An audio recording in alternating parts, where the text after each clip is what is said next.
The test transmission of TVWest. Don't forget to follow and subscribe to our social media handle at TVWestNG across all social networks. Thanks for staying with us. TVWest.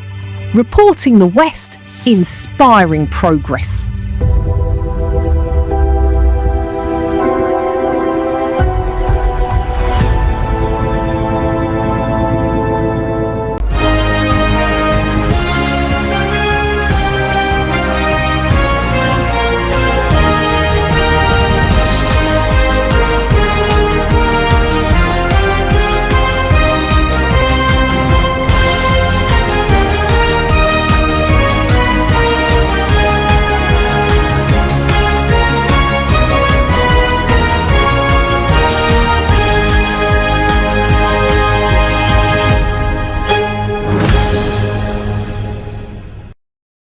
Thanks for staying with us on TV West. You're watching News Radar. I'm Victoria Ogudende. Here's what on the radar this hour.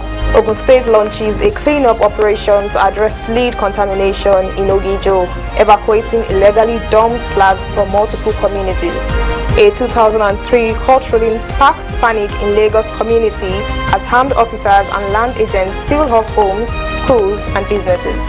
Desmond Elliott head back to Nollywood, spotted on set with Ibrahim Chatta weeks after losing his re-election bid. Israel strikes kill 18 in Gaza for a second day, despite Trump's ceasefire breakthrough claim, as Israel warns it may take full control of the enclave if Hamas refuses to disarm.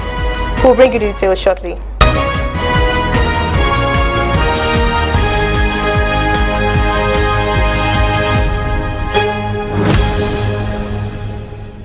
We begin by telling you that the Ogun State government has launched a remediation exercise to tackle contamination in the industrial town of Ogijo.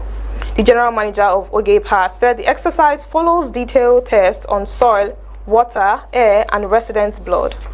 He said the government has started evacuating illegally dumped slag from various communities. The material is hazardous and poses serious health risk to residents. He said the evacuation would take weeks because large quantities have been dumped across multiple locations, but the government is determined to complete the exercise in the public interest. He also said ULAB facilities must upgrade their operation by deploying automatic battery breakers to reduce slag generation. They have also been directed to comply with state procedures for slag management. Residents and business owners in Lagos Akonwojo community are in panic mode after individuals claiming to enforce a 2003 court judgment stormed the area. The operation shut down commercial activities and restricted access to homes and businesses on Thursday. Shops, banks, schools and residential estates remained locked as a group of alleged Omonile moved through the neighborhood. Armed police officers were stationed at strategic locations, including the entrance of one of the estates. Several structures were marked with the inscription, "Possession taken today by court order." The enforcement exercise reportedly involved individuals representing judgment creditors accompanied by police officers attached to the Lagos State Task Force. They claim to be taking possession of about 56 hectares of land following a 2003 Lagos High State Court judgment. Affected areas include a long stretch of properties along Akonwojo Road, Santos Estates Phase 1 and 2, Valley Estates, and several adjoining communities. The Judicial Commission of Inquiry established by the Oyo State government has called on members of the public to submit rating memorandum of the abducted school children and teachers in Orire local government area. The Commission is seeking information on the circumstances surrounding the incident, the response of authorities, and recommendations to prevent a reoccurrence. Submissions should include the submitter's full name and contact details. Supporting documents may also be attached. Memoranda can also be submitted physically at the Commission Secretariat in Agodi, Ibadan, or via email. The deadline for submissions is August 14. Governor Seyi Makinde inaugurated the Commission on July 31st to investigate the abduction and prevent future incidents. The abduction occurred in May when gunmen invaded 3 schools and abducted 46 people. The victims were rescued in July following a military operation. The Commission is expected to submit complete its report within a specified time frame. Former President Olusegun Obasanjo played host to a delegation of top political figures at his presidential library residence in Abeokuta on Sunday. The gathering included Oyo State Governor Seyi Makinde, former Ekiti Governor Kayode Fayemi, and former Osun Governor Olagunsoye Onyelola. Makinde later shared on social media that their conversation focused on pressing national matters with the 2027 elections in view. He also expressed gratitude to the former leader for his guidance during this pivotal moment for the country. Makinde is the presidential flag bearer of the Allied People's Movement. The meeting comes as opposition parties continue to explore strategic alliances ahead of the next general election.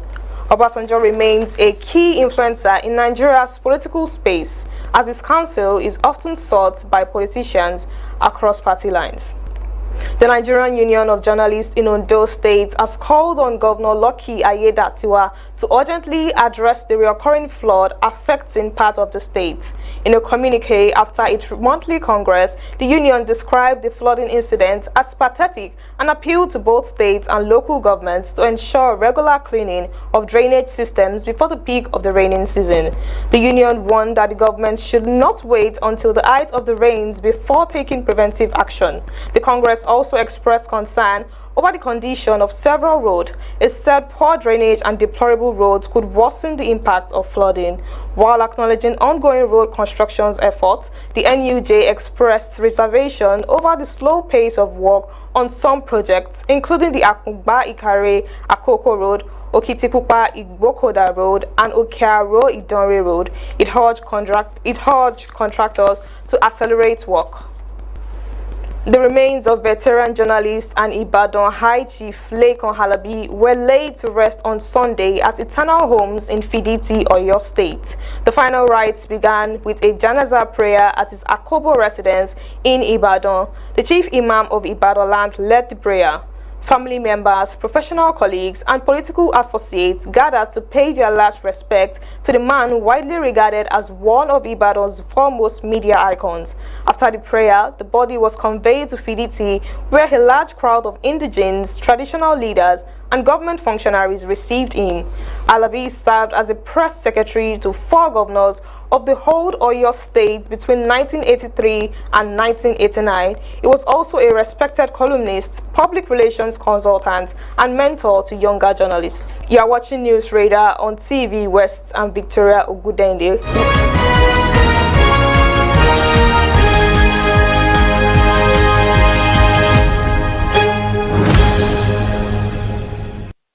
Welcome back to News Radar on TVWest. Now to the rest of the news. The Comptroller General of Nigeria Customs has been selected for a special recognition award by the International Public Relations Association. Bashir Adewale Adeniyi will receive the honor at the Golden World Award ceremony in Athens on September 25. The association's Secretary General says the award recognizes Adeniyi's contribution to public relations practice and institutional communication. He also commended the Customs Chief for strengthening public trust and improving crisis communication systems. The recognition adds to a string of international honors for the Nigeria Customs Service under Adeniyi's leadership. The service won IPRA Golden World Awards in 2024 and 2025, and Adeniyi also received the Certificate of Excellence for CEO of the Year at the Sabre Africa Awards earlier this year. Meanwhile, 3 Nigerian institutions have been shortlisted as finalists for this year's Golden World Awards: the Central Bank of Nigeria, the National Information Technology Development Agency, and the Center for Crisis Communication are all in the running for campaign executed in partnership with Image Merchants Promotion Limited.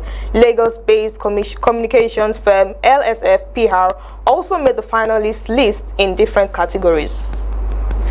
Now to entertainment. Desmond Elliott appears to have returned to acting after losing his bid for re-election.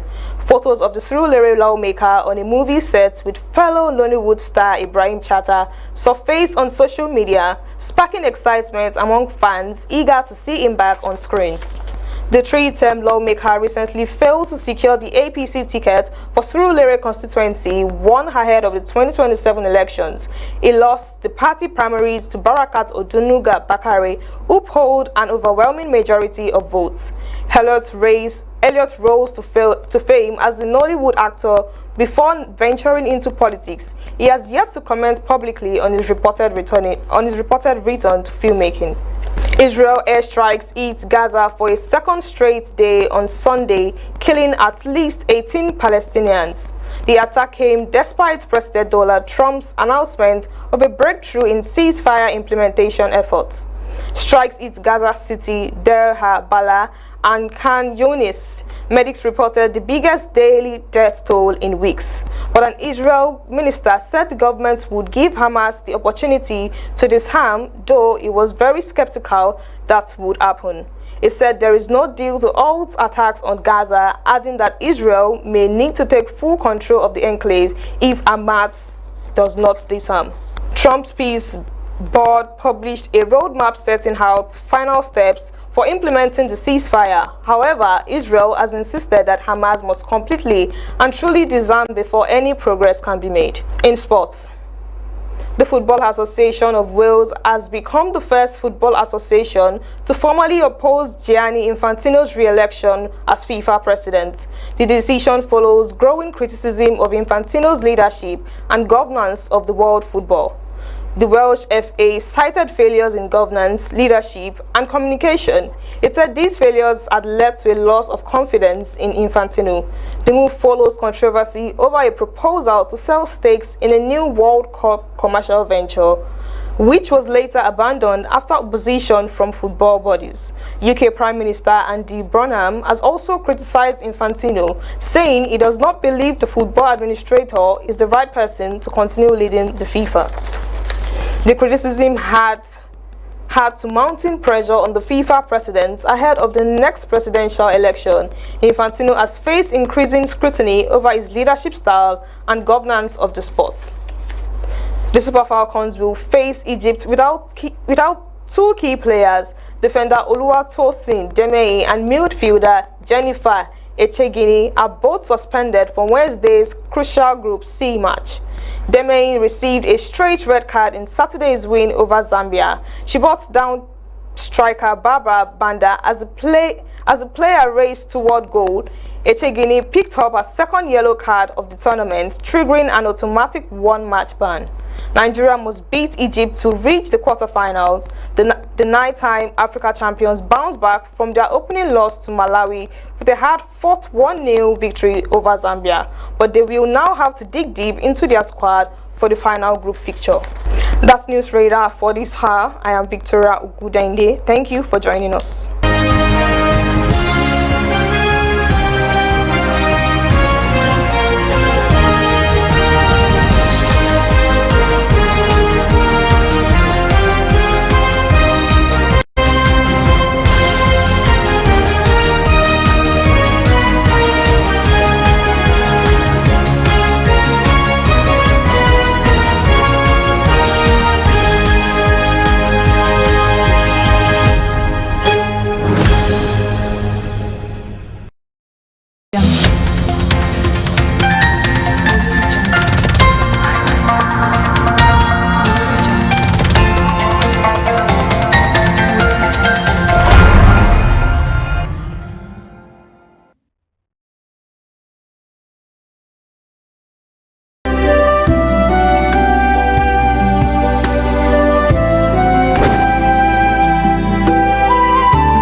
lọ́wọ́ Ọlọ́run ọba dániwáyé ọba ṣẹ̀dá ọba tó ka èmi àti ẹ̀yin sí ní àkókò tí ẹ̀ ń wo ìkànnì TVWest yìí a mú ètò kan pàtàkì kí la pè ètò náà kí ni bíbélì sọ lórí ètò yìí la ó ti máa jíròrò la ó ti pe àwọn akọni ẹ̀dá àwọn tó mọ̀ ti fún tẹ̀dọ̀ inú bíbélì ìyẹn àwọn àlùfáà àwọn pásítọ̀ tí wọ́n mọ ibi tí wọ́n dojú ọ̀rọ̀ Ọlọ́run kọ nínú bíbélì ibi tí a ó ti máa jíròrò àwọn ọ̀rọ̀ tó ta kókó lónìí àlùfáà wà nínú ilé agodo níbí báyìí ìyẹn àlùfáà wo ni mò ń perí the venerable Simeon Ajayi láti inú ìjọ the African Church Emmanuel Parish Ọgbà àwọn ni a ó jìjọ máa gbé àkórí ọ̀rọ̀ tòní ni pé kí ni bíbélì sọ lórí ìdámẹ́wàá àti ọrẹ orúkọ mi ò yí padà Àbọ̀sẹ̀dé Adégbóyèga lórúkọ mi ẹ máa bá wa.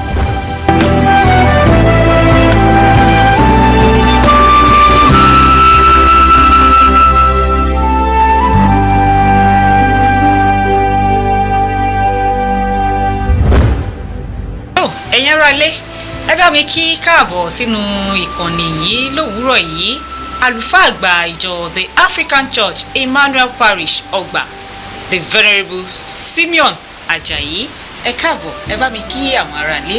Iṣẹ́ púpọ̀ akí gbogbo àwọn ará ilé gbẹ̀ntẹ́ owó wa pé àkókò yìí àgbàdúrà pé ọlọ́run àánú àfihàn ẹ̀ àpáyé gbé nígbà orúkọ Jésù ẹ ṣé púpọ̀. Lákòókò yìí a ó máa ṣàgbéyẹ̀wò kókó ọ̀rọ̀ tó sọ wípé kí ni bíbélì sọ lórí ìdámẹ́wàá àti ọrẹ nínú bíbélì àwọn kan gbàgbọ́ wípé wọ́n kọ síbẹ̀ pé dandan ni kí a máa san ìdámẹ́wàá àwọn kan sì gbàgbọ́ pé torí àwọn èèyàn Ísírẹ́lì lásìkò yẹn òfin mosaic òun ni wọ́n ń lò òye ló sọ wípé kí wọ́n máa san ìdámẹ́wàá kí ni ẹ lè bá wa sọ nípa ìdámẹ́wàá. Ìdámẹ́wàá gẹ́gẹ́ bí a ti pè ní èdè Yorùbá mo mọ̀ pé ní ayé tí a wà lónìí ó ti jẹ́ nǹkan tí ó ti dá àríyànjiyàn púpọ̀ sílẹ̀ ṣùgbọ́n tá a bá wò ó lọ síbi tí ó ti bẹ̀rẹ̀ a rí i pé ìdámẹ́wàá ò yẹ kó jẹ́ ohun tó máa di àríyànjiyàn gẹ́gẹ́ bí a ti ń fà ní òní kúkúrú èdè ìdámẹ́wàá ní bí Yorùbá ṣe pé ó jẹ́ ìdámẹ́wàá ohun tí èèyàn ní àfi fún Ọlọ́run ó lè bẹ̀rẹ̀ láti ọ̀dọ̀ bàbá ńlá wa tí a pè ní Ábúráhámù níbẹ̀ ló ti bẹ̀rẹ̀ ẹni àkọ́kọ́ tó san ìdámẹ́wàá nìyẹn sísan ìdámẹ́wàá ti ẹ̀dẹ̀kẹ̀rẹ́ kì í ṣe pé Ọlọ́run ló pa á láṣẹ fún láti ṣe bẹ́ẹ̀ òun fúnra ara ẹ̀ láti inú ẹ̀ ló fi ẹ̀mí ìmoore hàn sí Ọlọ́run bàbá wò ó nínú Bíbélì ìwé Genesis orí 14 àárín Ábúráhámù jáde ó lọ ja ogun láti gba Lot sílẹ̀ kúrò lọ́wọ́ àwọn tó kó àwọn ará Sódómù àti Lot nítorí gbà yẹn Lot ń gbé ní ilẹ̀ Sódómù so ogun wá ja ilẹ̀ Sódómù àti Gòmórà so wọ́n kó Lot pẹ̀lú àwọn ogun yẹn so Lot dẹ̀ jẹ́ bí àbúrò sí Ábúráhámù so Ábúráhámù jáde ó lọ jagun ó dẹ̀ gba Lot sílẹ̀ ó tún kó ẹrù ó kẹrù ó kó wálé so nígbà tó fi wọn adélé inú ẹ̀ dùn pé bí ogun yẹn ṣe le tó òun ní oore ọ̀fẹ́ láti borí so ó wá ní òun dúpẹ́ lọ́wọ́ Ọlọ́run láti inú ọkàn rẹ̀ ló fi sọ pé ókè gbogbo nǹkan tó ń kọ́ lójú ogun yẹn ìdámẹ́wàá ẹ̀ òun fi fún ẹ tí a pè ní Mèkísédékì nínú Genesis chapter 14 yẹn a pè ní ọba Salem king of Salem àdìtú mìíràn nìyẹn ká fi yẹn sílẹ̀ so òun ni ẹni tí Abraham fún ní ìdámẹ́wàá ní àkókò yẹn so ó jẹ́ ohun tó ti inú ẹ̀ wá tí olóyìnbó pè ní voluntary act of gratitude to God ṣùgbọ́n nígbà tó ń tẹ̀síwájú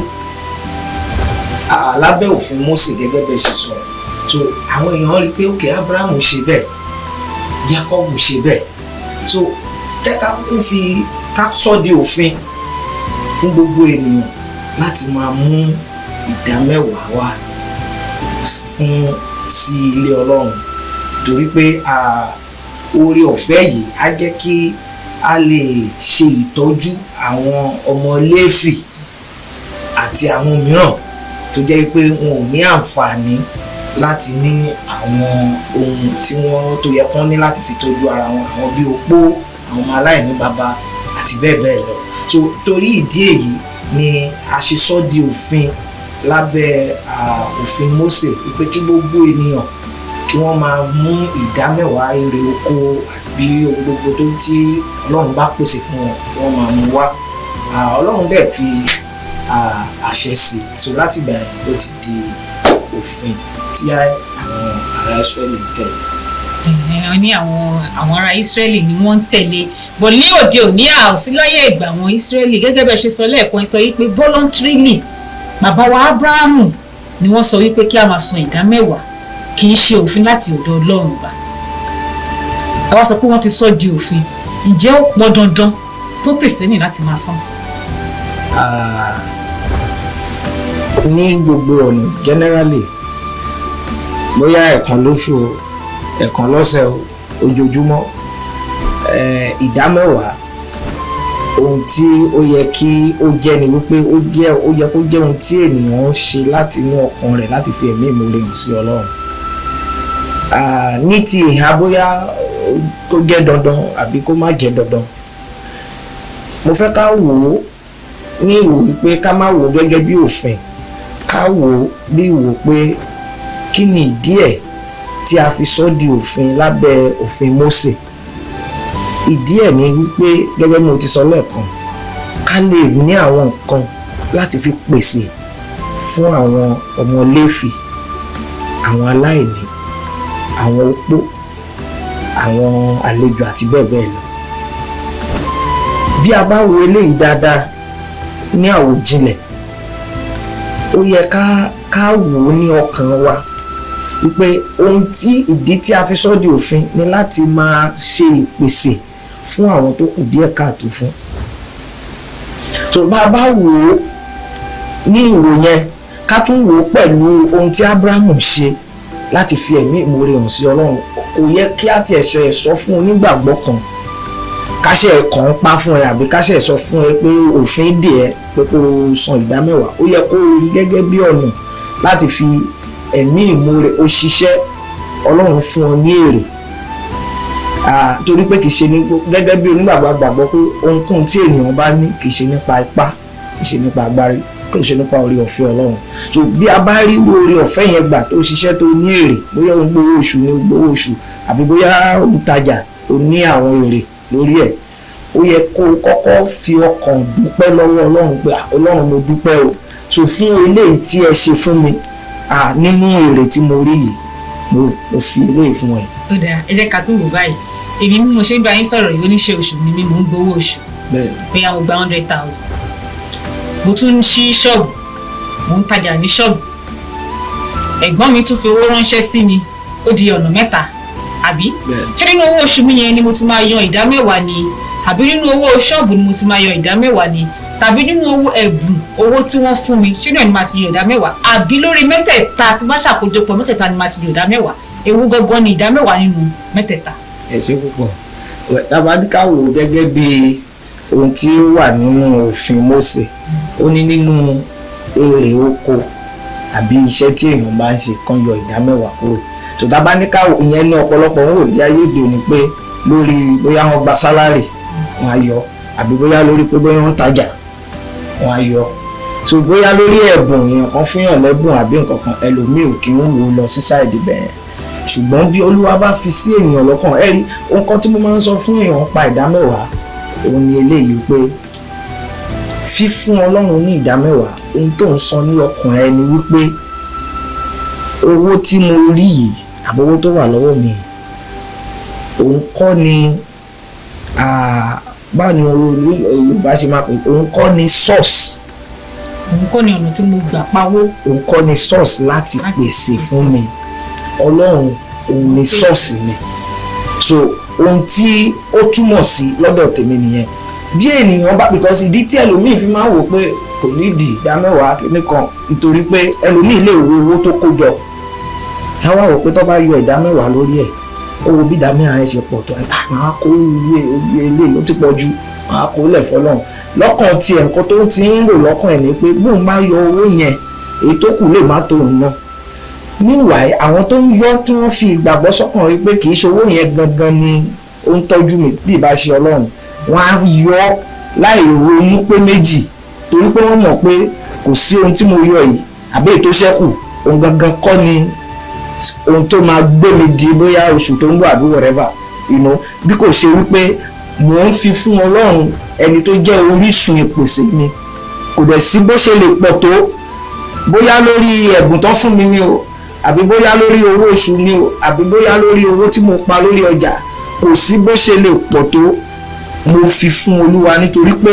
òun ni orísun ìpèsè fún mi so ohun tí mo máa ń gba àwọn ènìyàn níyànjú nìyẹn nǹkan tí ọlọ́run fẹ́ rí gan nìyẹn torí pé ọkàn kì í ṣe pé nípa kákan wípé mo ń tẹ̀lé òfin ní ká máa ṣe mo dẹ̀ ń ṣe no ọkàn tó fi ṣe Jésù sọ nínú ìwé Matthew orí 23 ibẹ̀ ló ti bá àwọn Farisí wí tó ráwọn ẹ̀ mú òfin yẹn gan pé o gbọ́dọ̀ san ìdá mẹ́wàá o gbọ́dọ̀ ṣe báyìí o gbọ́dọ̀ ṣe so ìyẹn ní ọ̀pọ̀lọpọ̀ àwọn èèyàn máa ń kóòtù láyé òde òní Matthew 23 pé Jésù náà fara mọ́ ìdá mẹ́wàá because bíbélì yẹn sọ ńbẹ̀ Jésù sọ fún àwọn Farisí ó ní ègbé ni fún yín ẹ̀yin Farisí torí pé ẹ̀yin san ìdá mẹ́wàá mìntì àti bẹ́ẹ̀ bẹ́ẹ̀ lọ ó ní ṣùgbọ́n ẹ̀yin ẹ fi ọ̀ràn tó tóbi jù nínú òfin ẹ fi sílẹ̀ láì ṣe èyí ni àánú òtítọ́ àti òdodo ó ní ẹ fi wọ́n yẹn sílẹ̀ ó ní ẹ wá ń san ìdá mẹ́wàá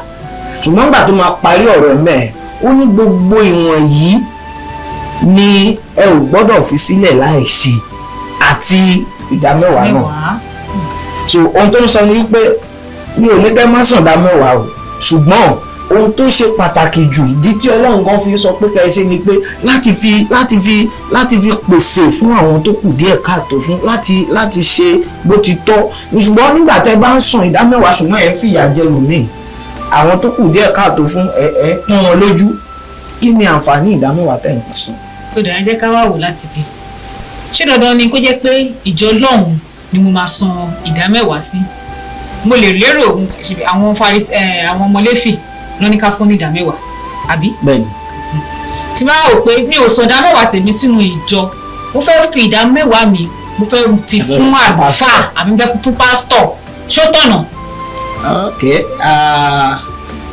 láti ìbẹ̀rẹ̀ ńgbà tó di òfin lábẹ́ òfin Mósè àwọn ọmọ Léfì ló ń gbà ìdá mẹ́wàá ẹ mọ̀ nínú àwọn ọmọ Jákọ́bù 12 ni wọ́n so ìran Léfì nínú gbogbo àwọn ọmọ Jákọ́bù ìran wọn ni wọn ò ní ìpín bóyá a pín ilẹ̀ fún wọn torí pé a pè wọ́n ní ọmọ Léfì so a gbàgbọ́ pé nínú iṣẹ́ Léfì iṣẹ́ àlùfáà nìkan ti lọ máa jẹ so nípa bẹ́ẹ̀ ni a ṣe sọ pé àwọn nìkan máa gba ìdá mẹ́wàá ẹ wá sí ayé òde òní nírú ìjọ tí èmi ti wá tó jẹ́ African Church ètò ti wà ètò bíi pé ẹni tó bá jẹ́ àlùfáà nínú ìjọba ó ń gba sálárì lóṣooṣù àti ṣètò pé tóṣù bá parí òye báyìí la máa fún ẹ gẹ́gẹ́ bí owó oṣù ẹ so nítorí bẹ́ẹ̀ tí ó bá ti ń gba sálárì tá a ti ń ṣètò pé ìpèsè wà fún so ìdá mẹ́wàá yẹn ó kúkú lọ sínú church níbi tá a ti ṣètò pákéjì owó oṣù fún àlùfáà yẹn so that is why tó fi jẹ́ pé ní ayé òde òní a gba àwọn èèyàn ní ìmọ̀ràn pé ẹ san sí church especially àwọn ìjọ tó jẹ́ pé wọ́n ní ètò owó oṣù fún àlùfáà. ǹjẹ́ ẹ̀ṣẹ̀ ni fún mi pé mi ò fẹ́ fi tèmi sí inú ìjọ àlùfáà ni mo fẹ́ fún tàbí kí n fi fún aláìní níta tí ò ṣe nínú ìjọ ẹ mọ̀ mo lè dédé wò pé ìdá mẹ́wàá tèmi obìnrin kan wà lọ́nà àdúgbò mi àgbàdo ló ń ta ó kù díẹ̀ káàtó fún ṣé mo lè lo ìdá mẹ́wàá mi yẹn mo lè lo láti fi ràn ọ́ lọ́wọ́ kó dẹ̀ jẹ́ ìtẹ́wọ́gbà níwájú Ọlọ́run pé mo ti san ìdá mẹ́wàá. ó ṣeéṣe láti jẹ́ pé ó jẹ́ ìtẹ́wọ́gbà níwájú Ọlọ́run pé bá san ní ìlànà yẹn ṣùgbọ́n ohun tí ẹ ò gbọ́dọ̀ gbàgbé ni wípé kò gbọ́dọ̀ sí ààyè nínú ìjọ tẹ́ ń lọ láti sọ wípé bóyá wọn ò rí owó oṣù àlùfáà san. ṣé nǹkan tí mo sọ yẹn yé yín? torí pé pàtàkì ni wípé wọ́n gbọ́dọ̀ ṣe ìtọ́jú àlùfáà. àwọn ilé ìjọsìn kan lóde òní wọ́n máa ń fi ègún sí orí pé tó bá ti san ìdámẹ́wàá nǹkan báyìí ló máa ṣe é, nǹkan báyìí ṣé bíbélì ṣe sọ nìyẹn pé dandan ni kí wọ́n fi ègún lé ẹni tí ò san ìdámẹ́wàá. irú ìyẹn mo fẹ́ gbàgbọ́ pé wọ́n lo ìwé málákì tẹ́lẹ̀ rántí málákì náà sọ ń pa ìdámẹ́wàá orí 3 ó ní láti ẹnu wòlíì málákì ó sọ pé ọlọ́run sọ pé ẹ̀yin jà mí ní olè ọ̀nà wo lẹ fi ń gbàgbà mí ní olè nípa ìdámẹ́wàá àti ọrẹ. Ó wá tẹ̀síwájú ní gbogbo ìdámẹ́wàá wa sí wọn kí oúnjẹ lè wà ní ilé mi. Ó ní ẹ fi èyí dán mi wò bí èmi kì yóò bá kòkòrò ajẹnirun wí lórí yín. So ẹlòmíì máa ń mú bẹ́ẹ̀ pé ó túmọ̀ sí pé tó o bá san kòkòrò ajẹnirun lè jẹ iṣẹ́ o. Ó lè jẹ́ ẹ o tó yẹn lọ́pọ̀lọpọ̀ máa ń lò. Ṣùgbọ́n Ọlọ́run wa kì í ṣe ẹni tó jẹ́ pé kì í ṣọba àkà. Ọ̀pọ̀lọpọ̀ ẹ̀ṣẹ̀ tó ju ọ̀rọ̀ ìdámẹ́wàá lọ Ọlọ́run á tún wò wọ́n báyìí. A tún dáríjì wá. Àwa gangan ló yẹ ká wò pé ojúṣe lélẹ̀ kò dìgbà tó jẹ́ pé bóyá wọ́n bá ṣe threatening ẹ pé tó o bá san o báyìí máa ṣe ìgbà yẹn lọ lómi náà jẹ́ kó jẹ́ láti ọkàn sí ọ̀dọ̀ lọ. Ẹ̀yin ará ilé, mo lérò wípé ẹ ti rí nǹkan ẹyọ kan tàbí méjì mú nínú ọ̀rọ̀ tí àlùfáà wa the venerable Simeon Ajayi láti ìjọ the African Church Emmanuel Parish No. 1 Thomas Alako Street Ìjàyè Ọgbà tí wọ́n bá wa yànnàná láàárọ̀ yìí. Àwọn ìbéèrè kan ti ń wọlé láti àwọn ọ̀dọ̀ àwọn ará ilé. Ní báyìí ká tó máa mú àwọn ìbéèrè yẹn gbéyẹ̀wò, ẹ jẹ́ ká dé òkè lọ́hùn.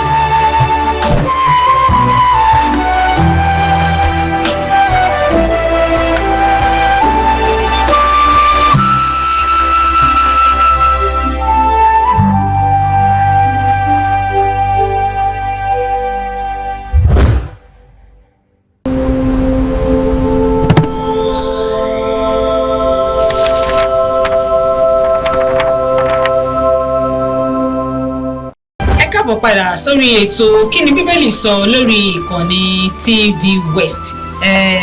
Ọ̀kanòjọ̀kan ìbéèrè ló ti wọlé àtọ̀ sí àwọn ìbéèrè lórí ìdámẹ́wàá o. Ìbéèrè àkọ́kọ́ tí mo ní níbí báyìí ló sọ wípé akíyín o àǹtí Abọ́sẹ̀dé à ń gbádùn ètò yín. Ìbéèrè tèmi kì í ṣe lórí ìdámẹ́wàá àti ọrẹ o. Ìbéèrè tèmi ni pé kí ni bíbélì sọ lórí ká máa mu sìgá tàbí ká ya tàtú ká dá imú lu. Ǹjẹ́ kí ni bíbélì sọ lórí ẹ̀? Ṣé ọ̀rọ̀ bíbélì kọ́kọ́ fìdí ẹ̀ múlẹ̀ pé kò dáa fún ọmọ ènìyàn láti dámú lu tàbí láti ya tàtú sára? Dá imú lu. Àǹtí Fọláṣadé Phillips láti Arigidi Àkókó nípínlẹ̀ Ondo ni wọ́n béèrè ìbéèrè yìí. Ẹ ṣé púpọ̀. Gẹ́gẹ́ bí ènìyàn kan mi ò kì í ṣe àlùfáà tó máa ń sọ pé òfin nǹkan tó òfin bá sọ ẹ tẹ̀lé àbí báyìí. Èmi máa ń sọ fáwọn èèyàn pé ìjọsìn pẹ̀lú Ọlọ́run ó ní í ṣe pẹ̀lú ìbáṣepọ̀ nínú ọkàn yìí àti Olúwa. Mo máa ń sọ fáwọn èèyàn ohun tẹ́ ẹ sọ lórí ọ̀rọ̀ yàtàtú ọ̀dàmúlu ọ̀dàdòdòlu ọ̀dàhànlu ọ̀ṣẹ̀ Jẹ́ríkò yìí. Nínú Bíbélì láyé àtijọ́ wọ́n rí gẹ́gẹ́ bí irú tàtú yẹn a rí gẹ́gẹ́ bí àṣà àwọn ilẹ̀ ẹ mọ̀ pé àwọn ilẹ̀ kan wà tó jẹ́ pé àwọn ọmọ Ísírẹ́lì lọ a pe àwọn kan ní báwo ni Bíbélì ṣe pè wọ́n bí àwọn Gentiles, àwọn tí ẹ mọ̀ pa Ọlọ́run ka àwọn ọmọ Ísírẹ́lì gẹ́gẹ́ bí àwọn ẹni lójú Ọlọ́run. Àwọn míì wọ́n bí àwọn ará Kénáánì àti bẹ́ẹ̀ bẹ́ẹ̀ lọ, àwọn yẹn Ọlọ́run lé wọn kúrò nílẹ̀ wọn tí àwọn ọmọ Ísírẹ́lì gbà bẹ́ẹ̀. So àwọn yẹn ó ní àṣà táwọn ń ṣe, Ọlọ́run mìíràn làwọn yẹn ń sìn. Ní ọ̀dọ̀ tiwọn irú tàtú yẹn ń sìn ó jẹ́ bí ọ̀nà tí àwọn fi ń jọ́sìn fún Ọlọ́run wọn. So ọ̀pọ̀lọpọ̀ nínú àwọn àṣà yẹn ní Ọlọ́run sọ pé tẹ́ bá dé ilẹ̀ tẹ́ ń lọ ilẹ̀ àjèjì ní o, ṣùgbọ́n ẹ̀yin lẹ fẹ́ lọ gbà, ẹ má darapọ̀ mọ́ wọn kẹ́ lọ máa ṣe àwọn àṣà tí wọ́n ń ṣe o. ṣé ó ṣe yín máa ẹ̀. So òun ni ó fi dàbí ẹni pé nínú Bíbélì àwọn wò bí ẹni pé ní àwọn májẹ̀mú láéláé àìlọ́wọ́ sí, ṣùgbọ́n ẹ bá wá tó wá wò wá sí àṣà ilẹ̀ Yorùbá, ṣe mọ̀ pé fashion abẹ́mu. àwọn ìyá wa láyé ọjọ́ sí wọ́n fi kọ orúkọ wọn sí Àgbékẹ́, Àdùnní. ìjọ̀rọ̀ mi yé yìí. So tábà wá bẹ̀rẹ̀ sí ní sọ pé máa bẹ̀rẹ̀ sí ní gbà bí ìgbà ọtí, a kàn máa tanra wa jẹ ni, a dẹ̀ fi àwọn nǹkan tó ṣe pàtàkì sílẹ̀ láì ṣe. Èmi á máa sọ fún àwọn èèyàn wípé ohun tó máa ṣe irú ọ̀rọ̀ tí sìgá mímu àbúrò ọ̀tẹ̀gbà. Sìgá mímu náà wà bẹ́ẹ̀. Ó wà gẹ́gẹ́ ni ẹ ṣe sọ. Àti tẹ́lòmíì bá béèrè lọ́wọ́ mi nípa ọtí mímu náà. Gbogbo àwọn nǹkan wọ̀nyí, ìdí tí Ọlọ́run ṣe máa sọ wípé ẹ má ṣe báyìí òun ni nítorí wípé kí ni àtúbọ̀tán àwọn nǹkan wọ̀nyí tó máa fà sí ìlera ara rẹ̀. So bó bá ti ń ṣe nǹkan kan tó dẹ̀ mọ̀ wípé ó máa ní àtúbọ̀tán tó lè bá àgọ́ ara ẹ̀, ara nǹkan tí Ọlọ́run fẹ́ ká yàgò fún nìyẹn. Nítorí ara wa dẹ̀ ni ò kì í ṣe Ọlọ́run ò fi òfin sílẹ̀ nítorí tiẹ̀. Gbogbo òfin tẹ́ bá rí torí ara wa ni o, kì í ṣe torí bóyá ẹ pa òfin mọ́ ẹ pòfin mọ́. Ọlọ́run jọ́ Ọlọ́run lọ. ìyẹn ni pé ẹni tó bá ṣe Jẹ́ríkò ẹ̀bí alọ́mọkùnrin tó ya tàtú tó dá múlu, ṣùgbọ́n tí iṣẹ́ ìsìn ẹ̀ pé lọ́dọ̀ Ọlọ́run ọba, ǹjẹ́ nǹkan kò lẹ́ṣẹ̀. Ohun mìíràn tún ni wípé ohun tó bá ti ṣe tó bá máa mú ẹlòmíràn kọsẹ̀, gẹ́gẹ́ bí ẹnìkan mo ṣe wà yìí. Èmi fẹ́ràn tàtú yẹn, ó ní báwọn kan ṣe máa ṣe tó jẹ́ pé tí n bá rí báyìí ó máa wù mí. Ṣùgbọ́n èmi ò lè ṣe nítorí pé tí n bá ṣe gẹ́gẹ́ bí àlùfáà tí àwọn èèyàn wò àwòkọ́ṣe, ẹlòmíì lè lọ ṣe tiẹ̀ lọ́nà tó jẹ́ wípé ó máa di àkóbá fún un. ó dà ìbéèrè yìí rèé láti ìpínlẹ̀ Ọ̀yọ́, láti Èrúwà. Precious Olúfẹ́mi ó sọ wípé wọ́n sọ pé ìpè máa dún, pé rapture máa wà, ṣé lásìkò yìí ni? Ìgbà wo ni rapture yẹn fẹ́ dé gan? Ṣé báyìí máa ń wò ní ọjọ́ àmáwòmáwòrán tó wá ní pé ó fún fèrè ni, tàbí bó gangan lọ́kọ́ sí? Ó lóun ti ṣèwádìí nínú Bíbélì, òun ò rí bí tó kọ rapture sí nínú Bíbélì. Ǹjẹ́ ẹ lè bá wa fìdí ẹ̀ múlẹ̀? Ìpè máa dún, rapture àti ìpadàbọ̀ Jésù lẹ́ẹ̀kejì, àwọn èèyàn máa ń kó mọ́ra. Ìpadàbọ̀ Jésù lẹ́ẹ̀kejì àti ìgbàsókè àwọn àyànfẹ́ wà nílé ìjọba wo ìwé Tẹsalóníkà, wọn á rí mbẹ Tẹsalóníkà kejì, wọn á rí mbẹ, bá dẹ̀ wo ìwé Revelation, wọn á rí mbẹ. So ó kì í ṣe pé bóyá irọ́ nǹkan tó máa ṣẹlẹ̀ ni. Jésù nígbà tó ń lọ ó lóun padà bọ̀ láti wá kó àwọn àyànfẹ́, ó máa ṣẹlẹ̀. Ṣùgbọ́n ìgbà tó máa ṣẹlẹ̀, Bíbélì gan sọ pé àwọn áńgẹ́lì Ọlọ́run ò lè sọ. Ṣùgbọ́n ká má gbé ìgbé ayé wa pé ìgbà wo ni rapture fẹ́ ṣẹlẹ̀. Máa gbé ìgbé ayé ẹ̀ bí ìgbà tó jẹ́ pé rapture gan ó máa ṣẹlẹ̀ ní ọ̀la. So ẹlòmíì àwọn míì máa calculate pé bóyá tí rapture báyìí di the next 50 years, jẹ́ kí n jẹ ayé mi bó bá ṣe wù mí.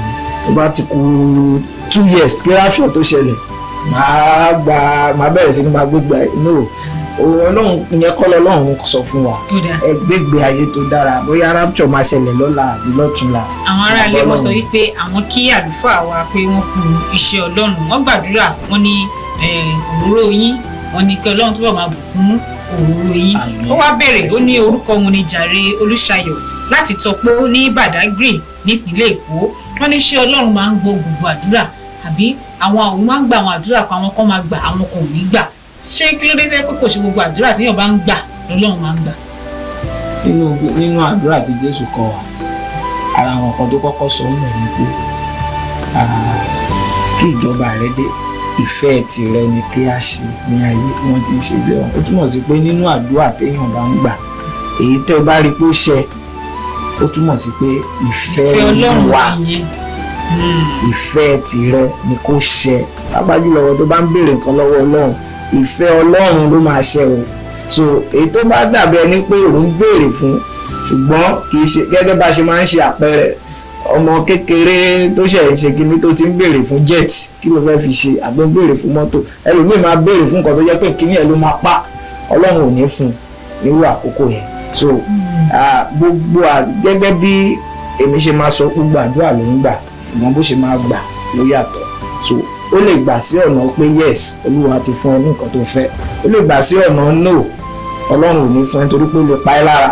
Ó lè gbà sí ọ̀nà kẹta wípé dúró, wait, màá ṣe ńgbà tó bá tó àkókò tó máa yẹ. Òyìnbó ni Ọ̀gbẹ́ni Olúṣọlá Olóyèdé láti Abẹ́òkúta nípínlẹ̀ Ògùn ni wọ́n fi kọ ìbéèrè tuntun. Wọ́n sọ pé, were the miracles in the Bible real historical events or are they symbolic stories? Miracles in Ìyẹn ni the pé Bible. ṣé àwọn iṣẹ́ àmì tí nínú Bíbélì wọ́n ní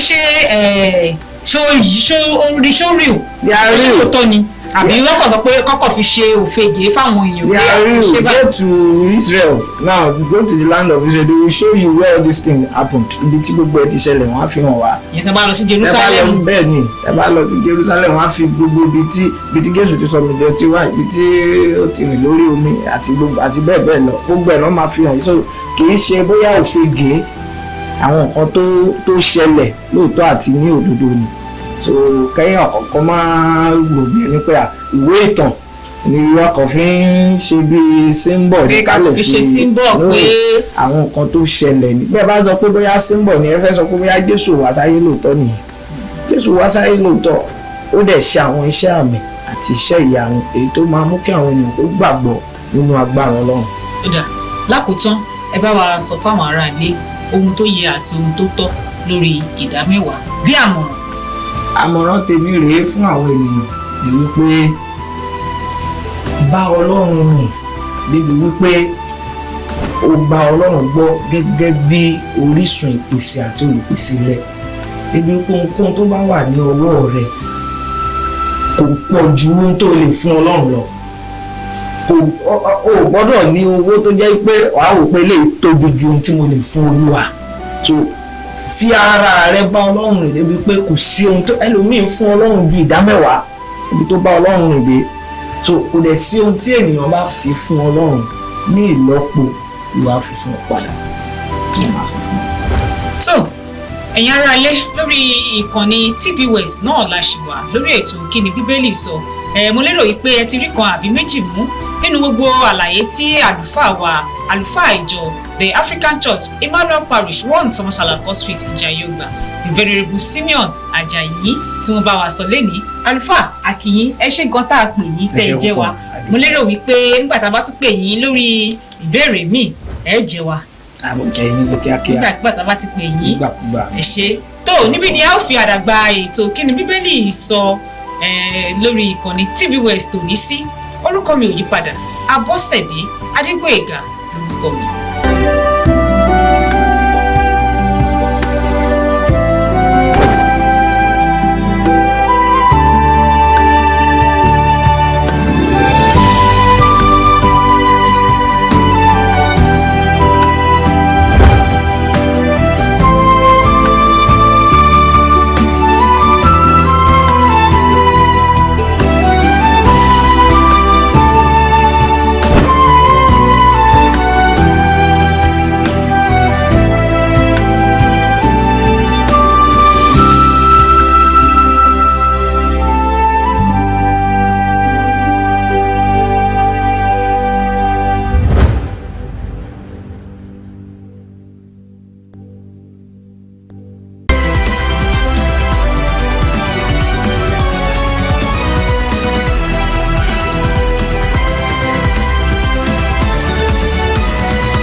are watching the test transmission of TVWest. Don't forget to follow and subscribe to our social media handle at TVWestNG across all social networks. Thanks for staying with us. TV West. Reporting the West, inspiring progress.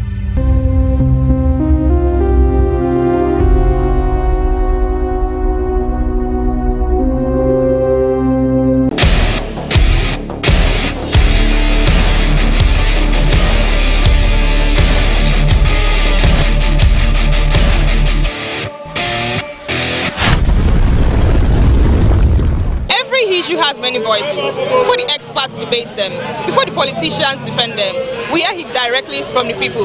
This is Citizens Direct on TV West. My name is Victoria Ogudende, and today we ask citizens what they think could be done to address the issue of insecurity in Nigeria.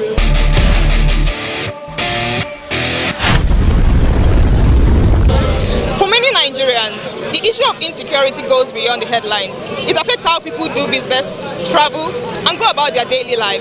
Today on Citizens Direct, we meet with citizens to ask them what they think could be done to address the issue of insecurity in Nigeria and what role should individuals play to have a safer society. When we talk of insecurity in this country now, it's affecting everybody, both local and international and everything. You see, what we should do is we should go back to our regional system security in the olden days. Like local government everywhere, they're supposed to have their own local security, state, everything. Join with federal government. We need to assist federal government too, because this thing is affecting everybody in this country. We should try. Every local government chairman and all this thing, they should form security that will protect all the local ones and all this thing, all our farmers and everything. If you see now, because of insecurity in this country now, the food, something now, everything is raising. No food, nothing, everything. Because nobody to go to farm to do anything. We should try to assist ourselves. Everybody now, this insecurity affecting everybody. All of us should be a security together. And when we hear any information, we give to police or you give to any local vigilante and all this, so that they can take action about it. That's what we're supposed to do. That's what my own idea about it. Okay, I think insecurity in Nigeria is more of a political issue rather than the natural issue. We have seen the likes of things that are happening in Nigeria in the present day is presently happening in other African countries, which are not taken lightly. I haven't really seen any evidence or convincing evidence where the government is actively fighting the present state of insecurity in Nigeria. So I think the government has a bigger role to play. Even though citizens also has roles to play, but they are rather minor than what the government has to do in Nigeria. When it comes to our defense, I think the government has to do more. You have to actually support the military rather than the way it has been done on paper. There are instances where we see military personnel complaining that they are having to go to battles without proper equipment, machineries. But on a daily basis, we see what these bandits are doing online. They have TikTok accounts. Security has gone beyond just carrying guns. It is now technology. So it's not just about carrying guns and rifles about. These people are in the bush there. They can be easily tracked. So we need to involve tech more into our security system rather than just the regular way we have been doing it. So I think that is the major thing we need to focus on.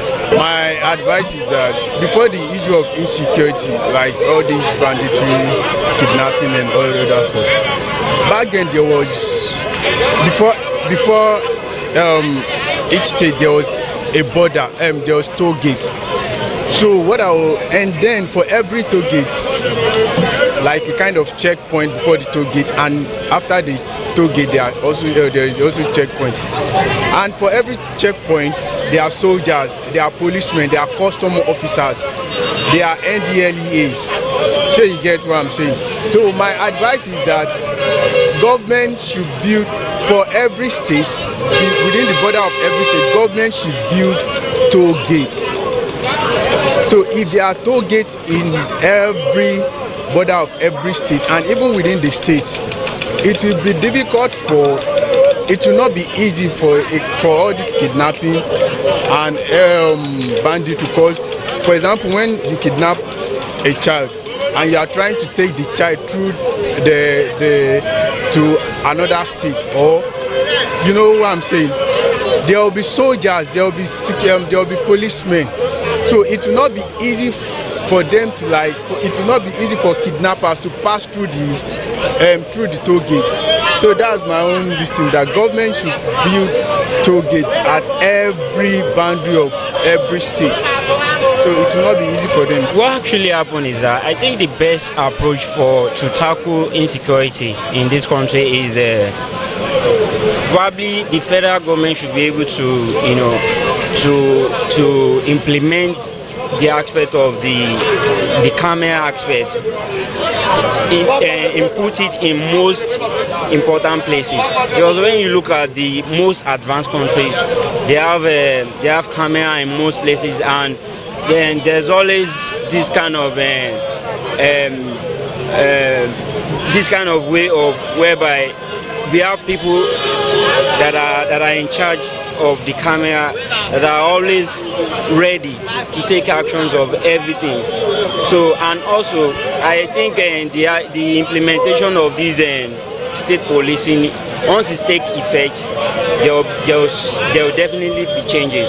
So these are some of the things that, and even we ourselves as citizens, we can always report everything, any kind of suspicious aspect in any environment, inform the security agency in as much as the information is important and needed as soon as possible. So I think with that, things will change gradually. For me, I would say if Nigeria is going to be better tomorrow or today, I would say that we should learn how to be loving, which means Nigeria should unite. We should be able to do things together, because right now all I can see is division. Nigerians are really, really divided. Nigerians are very, very, very, very greedy. I'm from the western part of Nigeria, and I can tell you that my tribe is one of the greediest tribe ever in this country. Nigerians are very, very greedy, and we really need to stop that selfish mentality. It's not me, it's my neighbor. You know, all of those things. No worry, if you feel affect my neighbor, it no go affect me. That type of mentality. So I would just say Nigerians can do better. If we are not doing better, we'll continue to live like this, and it won't stop. It won't stop. Nigerians don't know how to stand up for themselves, and we get carried away easily.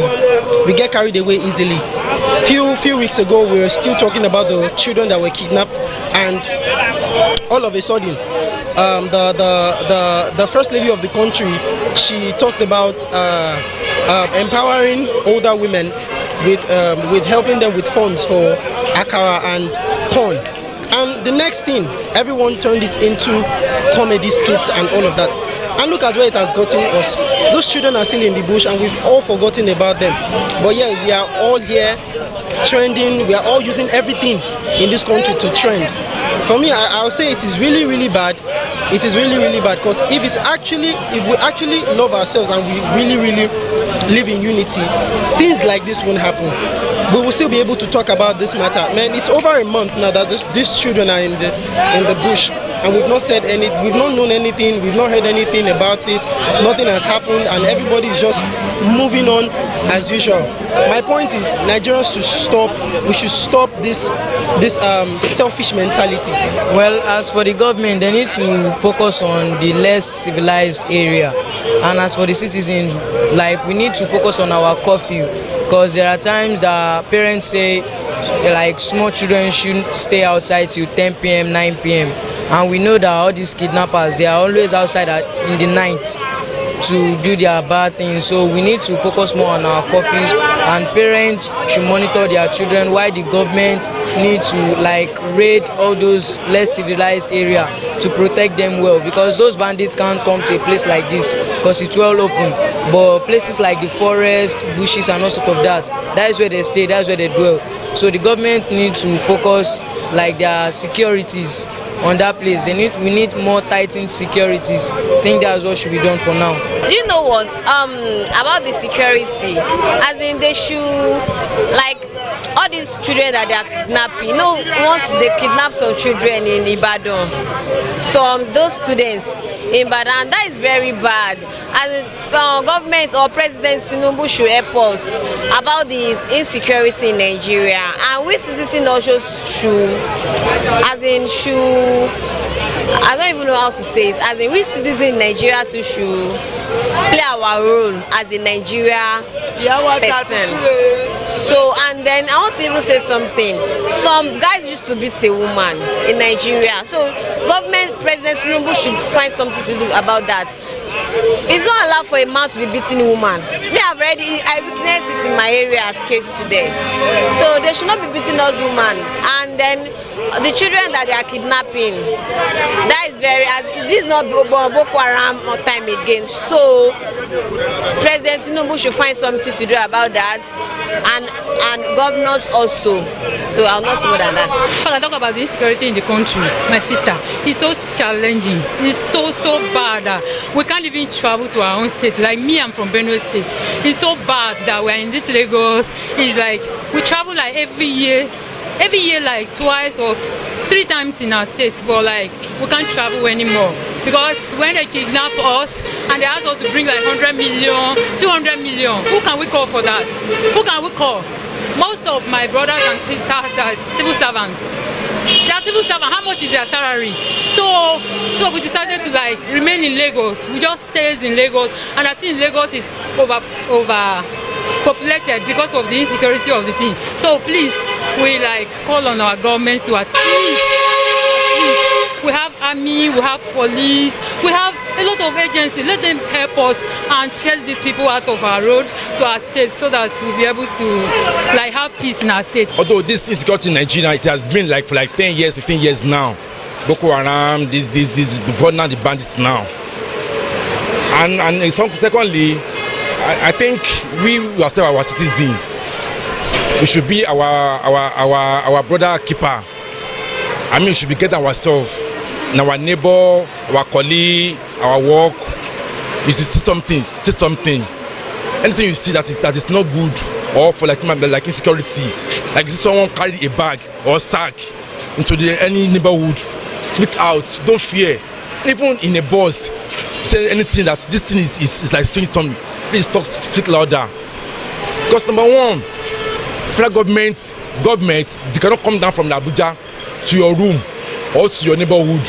But we ourselves, we are here to secure ourselves, protect ourselves, even in the mosques or church. Although our pastors and our imam, they are trying their best, at least by making police around us on Sunday and Friday. Yet, but we ourselves, as a member, we should try as much as possible to be looking around us. Being a church, because olden days they will say if people are fighting, once you enter to church, they say you are saved or mosque, but now it has changed. So please, and I'm hugging our leader in politics, work, banks, all our elders. They should please try to add more to the security for us, because I think we masses, we don't have much energy to speak up, but we that we have money at least. And also, please, I thank our military men, Nigerian, the soldier, the police, they are doing well. Even this our Amatekun, you can see, because every day in our news, today, I mean, they go inside bush, because someone like me now, I can't go to bush. The power to go bush, I don't have it. But then, the soldier men, they have family, they have future. Yes, they will go to inside bush to go and fight the bandits. So kudos for them, our military men. I really thanks to them very well. But yet they should add more for us, for the security, and our president also. This coming election also, I think they are planning to campaign for us. But please, insecurity, food, lights, water. Although Lagos government and Ogun State, they are doing their best, because I'm living at here now, Ojudubega. Like 15 years ago, Ojudubega road is no good at all. Even to that land, but now it's good now. So our governor and Dakwabiyodun is trying their best. Our governor in Lagos State, they are doing more. Thanks to even our lights is okay now, because now we can use like 18 hours now for lights now. Yes, they are trying their best. So please, I'm begging them for this security in Nigeria, and we also we the masses should also to help our friends, our neighbor, our colleague in our area. So God bless you. Okay, we talk about the security. I think number one is state police. Just start from there, state police. Then after that, I think even ourselves, we can start to secure our environment. Like now, if I see something wrong happen in our environment, I call the police. I call the nearest police station to come and check what is going on there. So that's what I think. It's really devastating to see that Nigerians continue to live in fear. However, we hope that the voices of citizens are heard and worked upon on the issue of insecurity. This is Citizens Direct on TV West. My name is Victoria Ogudende.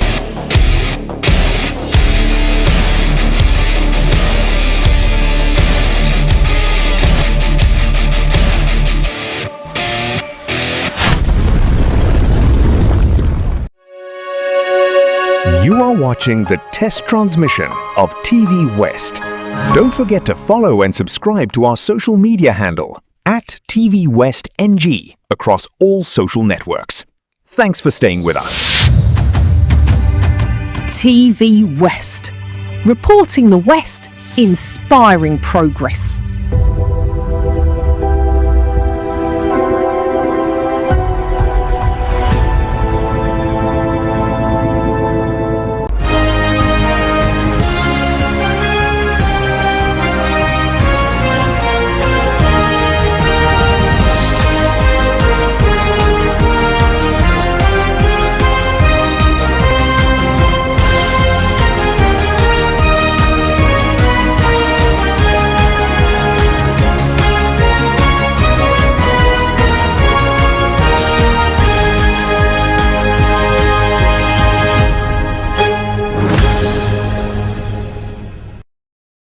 Thanks for staying with us on TV West. You're watching News Radar. I'm Victoria Ogudende. Here's what on the radar this hour. Ogun State launches a cleanup operation to address lead contamination in Ogijo, evacuating illegally dumped slag from multiple communities. A 2003 court ruling sparks panic in Lagos community as armed officers and land agents seal off homes, schools and businesses. Desmond Elliott head back to Nollywood, spotted on set with Ibrahim Chatta weeks after losing his re-election bid. Israel strikes kill 18 in Gaza for a second day, despite Trump's ceasefire breakthrough claim, as Israel warns it may take full control of the enclave if Hamas refuses to disarm. We'll bring you the details shortly.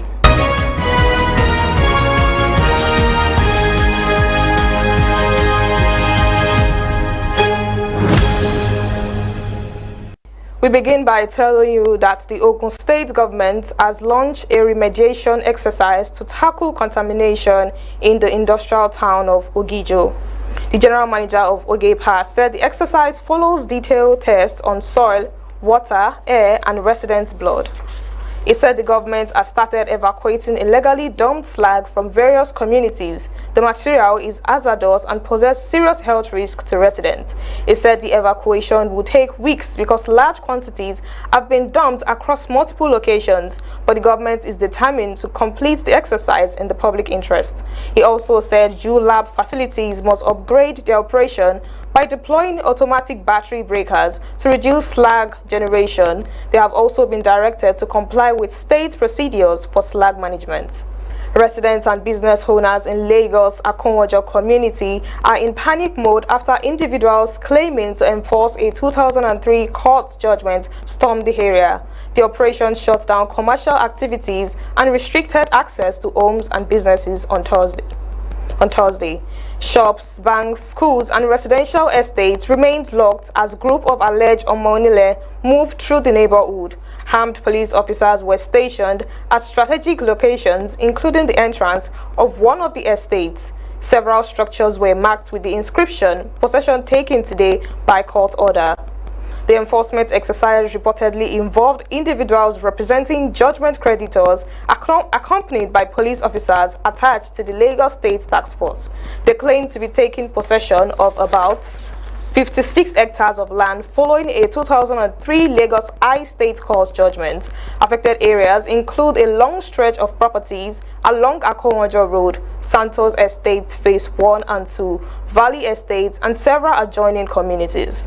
The Judicial Commission of Inquiry established by the Oyo State government has called on members of the public to submit written memorandum of the abducted school children and teachers in Orire local government area. The Commission is seeking information on the circumstances surrounding the incident, the response of authorities, and recommendations to prevent a reoccurrence. Submissions should include the submitter's full name and contact details. Supporting documents may also be attached. Memoranda can also be submitted physically at the Commission Secretariat in Agodi, Ibadan, or via email. The deadline for submissions is August 14. Governor Seyi Makinde inaugurated the Commission on July 31st to investigate the abduction and prevent future incidents. The abduction occurred in May when gunmen invaded 3 schools and abducted 46 people. The victims were rescued in July following a military operation. The Commission is expected to submit its report within a specified time frame. Former President Olusegun Obasanjo played host to a delegation of top political figures at his presidential library residence in Abeokuta on Sunday. The gathering included Oyo State Governor Seyi Makinde, former Ekiti Governor Kayode Fayemi, and former Osun Governor Olagunsoye Onyelola. Makinde later shared on social media that their conversation focused on pressing national matters with the 2027 elections in view. He also expressed gratitude to the former leader for his guidance during this pivotal moment for the country. Makinde is the presidential flag bearer of the Allied People's Movement. The meeting comes as opposition parties continue to explore strategic alliances ahead of the next general election. Obasanjo remains a key influencer in Nigeria's political space, as his counsel is often sought by politicians across party lines. The Nigerian Union of Journalists in Ondo State has called on Governor Lucky Ayedatiwa to urgently address the recurring flood affecting part of the state.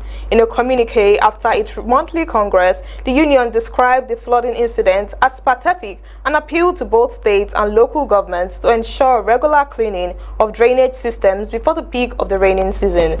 The union warned that the government should not wait until the height of the rains before taking preventive action.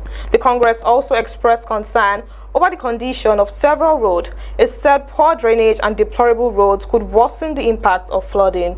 While acknowledging ongoing road construction efforts, the NUJ expressed reservation over the slow pace of work on some projects, including the Akungba Ikare Akoko Road, Okitipupa Igbokoda Road, and Okearo Idonre Road. It urged contractors to accelerate work. The remains of veteran journalist and Ibadan High Chief Lekan Halabi were laid to rest on Sunday at Eternal Homes in Fiditi, Oyo State. The final rites began with a janaza prayer at his Akobo residence in Ibadan. The Chief Imam of Ibadan land led the prayer. Family members, professional colleagues, and political associates gathered to pay their last respect to the man widely regarded as one of Ibadan's foremost media icons. After the prayer, the body was conveyed to Fiditi, where a large crowd of indigenes, traditional leaders, and government functionaries received him. Alabi served as a press secretary to 4 governors of the whole Oyo State between 1983 and 1989. He was also a respected columnist, public relations consultant, and mentor to younger journalists. You are watching News Radar on TVWest and Victoria Ogudende.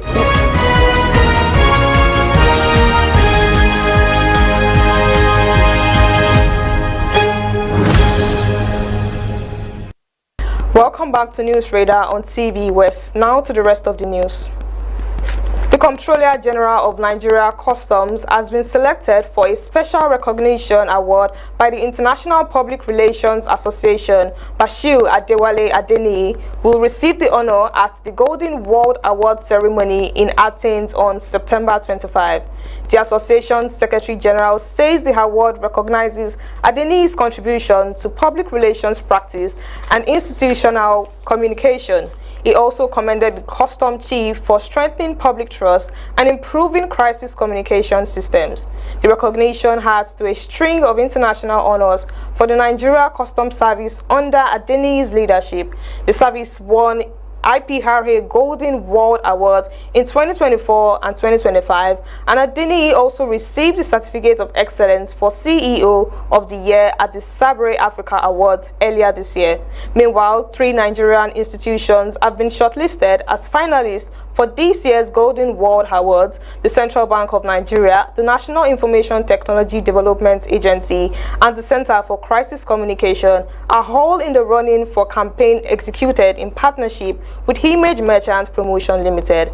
Lagos-based communications firm LSF PR also made the finalist list in different categories. Now to entertainment. Desmond Elliott appears to have returned to acting after losing his bid for re-election. Photos of the Surulere lawmaker on a movie set with fellow Nollywood star Ibrahim Chatta surfaced on social media, sparking excitement among fans eager to see him back on screen. The 3-term lawmaker recently failed to secure the APC ticket for Surulere constituency, one ahead of the 2027 elections. He lost the party primaries to Barakat Odunuga Bakare, who polled an overwhelming majority of votes.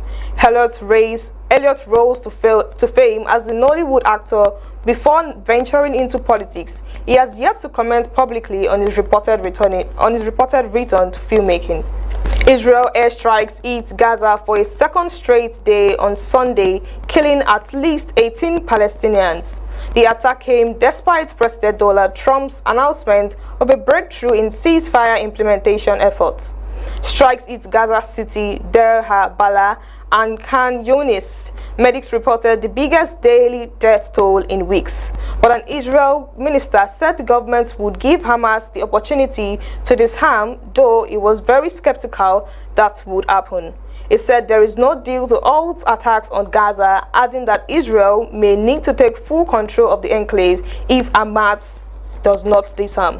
Trump's peace board published a roadmap setting out final steps for implementing the ceasefire. However, Israel has insisted that Hamas must completely and truly disarm before any progress can be made. In sports, the Football Association of Wales has become the first football association to formally oppose Gianni Infantino's re-election as FIFA president. The decision follows growing criticism of Infantino's leadership and governance of the world football.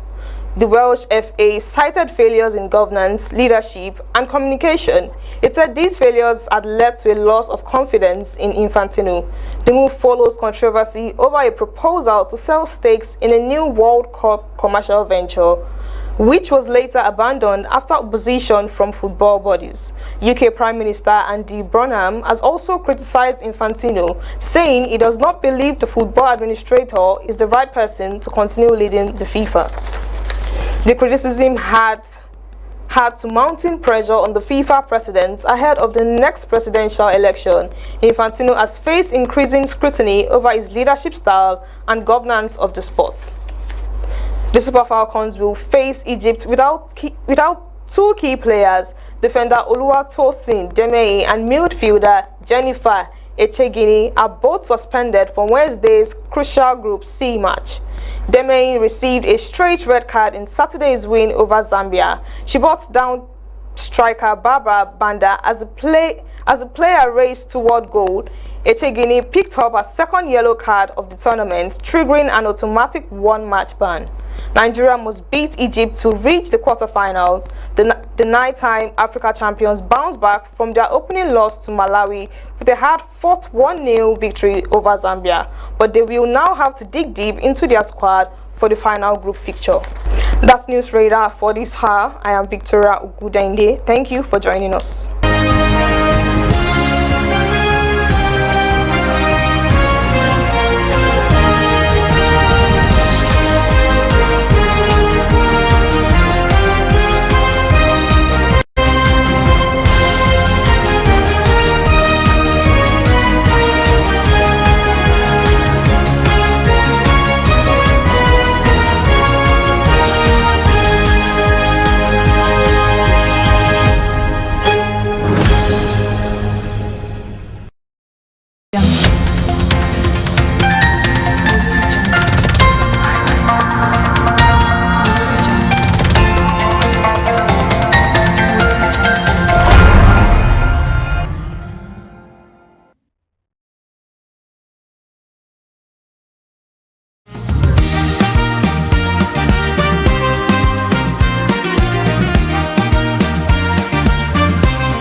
Many voices.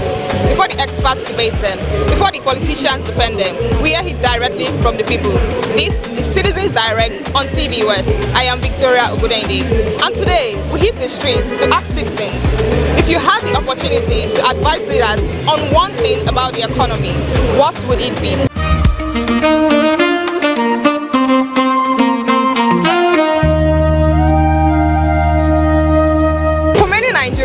The rising cost of living has changed how they spend, save, and even plan for the future, from food prices to transportation and other daily essentials.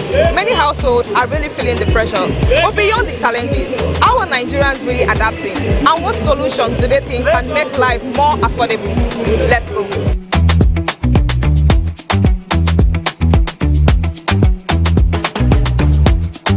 Good morning, Nigerians. If I have the opportunity to talk to our government, I will tell them to, I feel our government are too careless about our lives, about how we live in Nigeria.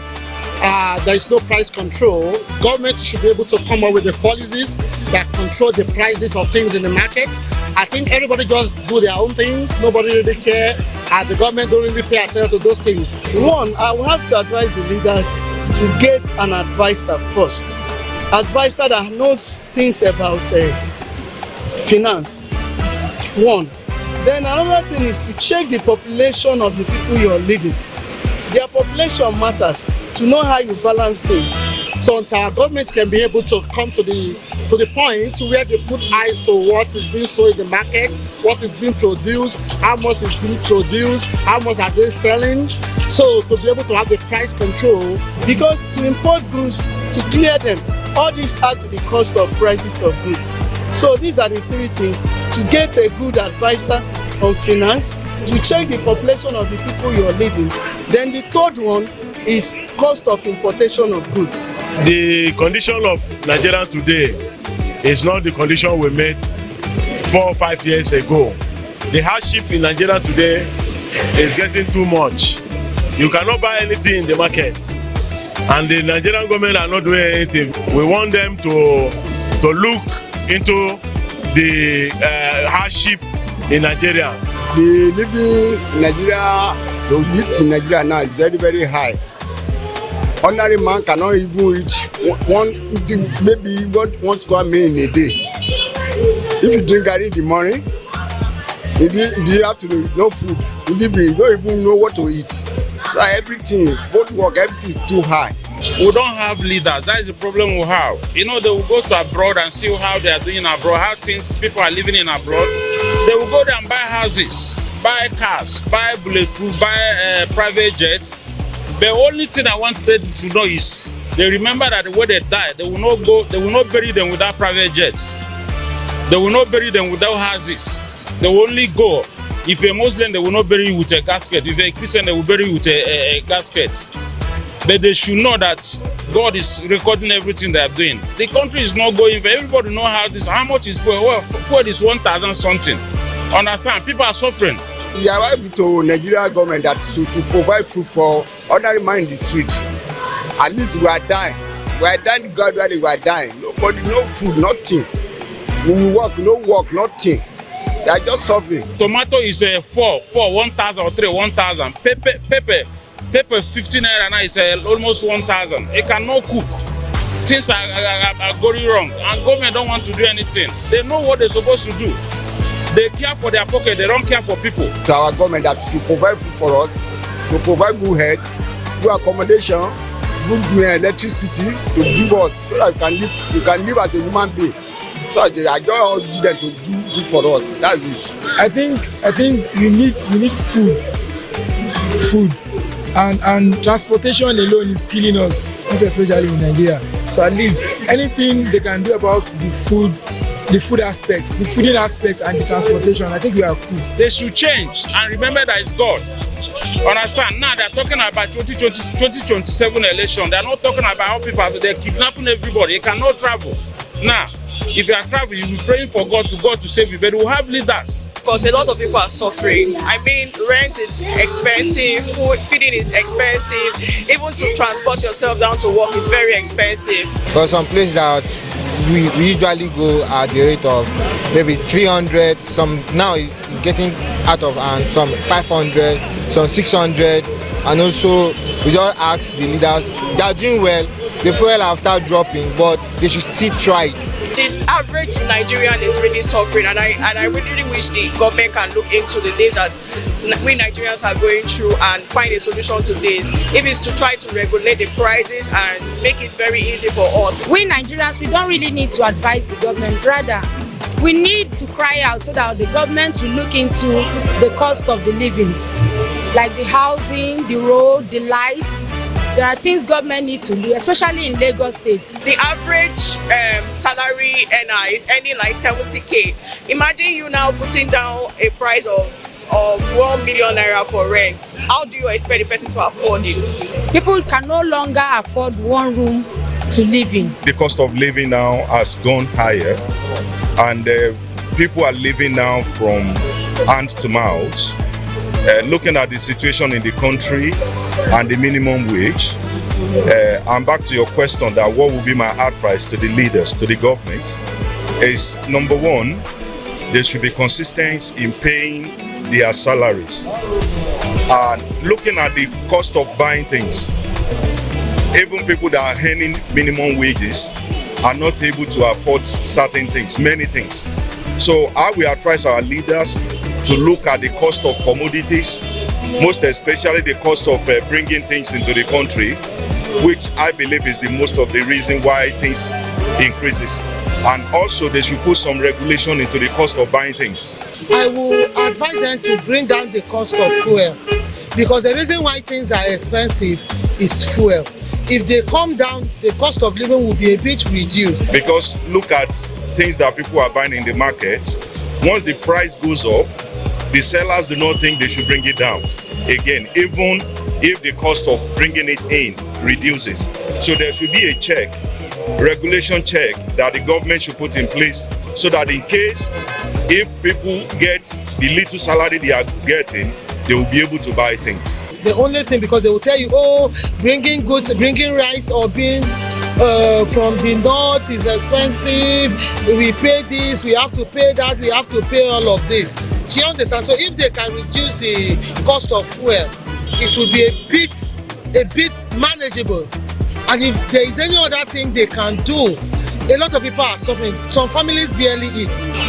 So what I'm going to advise the federal government is that they should make sure that there is price control for everything, because that one will enhance us, and aside from that, is from generation to another generation.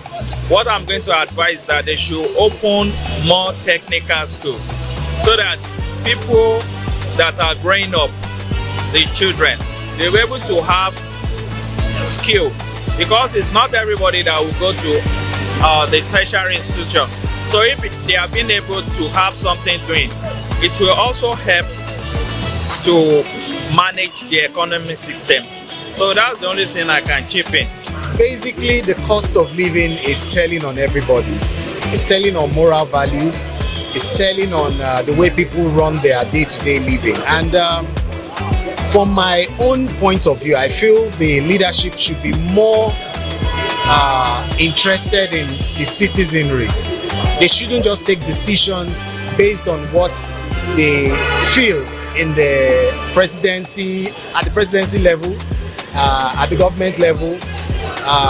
They should be in touch with the grassroots.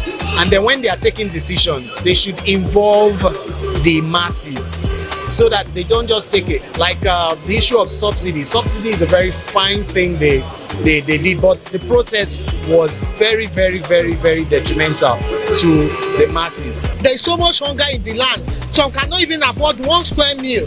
So bring down the cost of things, fuel, transportation, and a whole lot. And I tell you, okay, just look at just 2 days ago, they were about increasing WAEC and NECO fee to 50,000 naira. And these are people who cannot even afford the 27,000 naira. Now it's on suspension. Who knows if they will come up tomorrow and continue with the 50,000 naira. Now what will now happen to poor families that cannot afford it? Children will be dropped out from school, increasing more suffering to the people of Nigeria. The number one issue facing causing cost of living in Nigeria, I would say, is insecurity. Number one, when there is insecurity in some other places, you see that people will start moving to a particular place, like in Lagos, and everywhere will become congested with population. And if everybody is congested, if everywhere is congested like that, you see that number one, cost of living is housing. Once everybody is congested in a particular place like that, you see that landlord will start exaggerating the price of housing. So in that case, I think government should make economic state more than Lagos. Like there should be different economic states than Lagos, and everybody coming into one place, and not like only Lagos, not everybody. So I believe that they should consider the masses, engage them in the process of policy making, and I feel it would make things better. And then with the re-election issue, you don't need to campaign if you are doing the right thing. If you are doing the right thing, people would naturally want to vote for you to come back. But when you are not doing what the masses want, or they are not feeling you in the right way, then you have to go and do it by hook or crook. So if you want to get re-elected seamlessly, put the masses into consideration. That is, you voted, you swore to secure our lives and our properties. That is your main priority. Secondly is food market. Insecurity have made farmers and other farmers and haters clashes. So in this, there's a short of food in the market.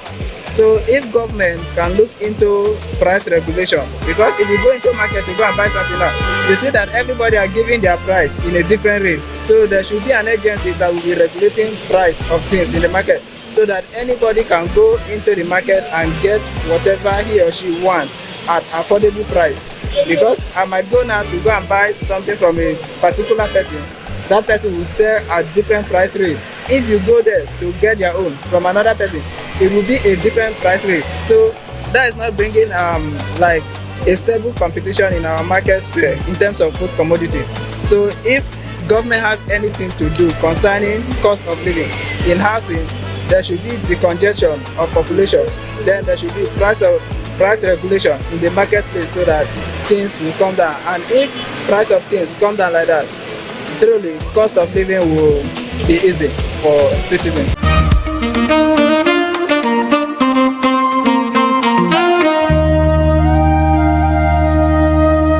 As Nigerians continue to adapt to the rising cost of living, one message is clear: long-term solutions, and numerous other solutions provided by citizens, price regulation, fuel reduction, and so many others. We can only hope that the voices of citizens are heard and taken into consideration on the cost of living in Nigeria.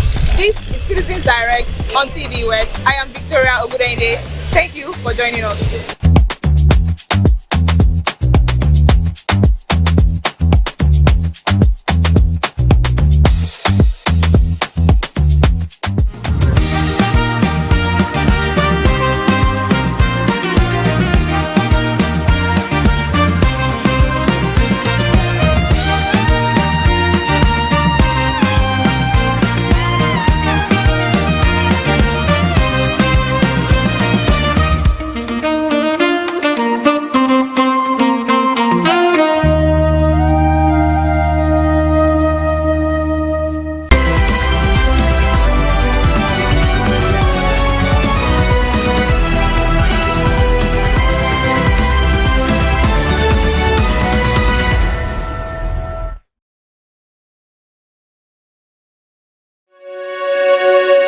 You are watching the test transmission of TVWest. Don't forget to follow and subscribe to our social media handle at TVWestNG across all social networks. Thanks for staying with us. TV West. Reporting the West, inspiring progress.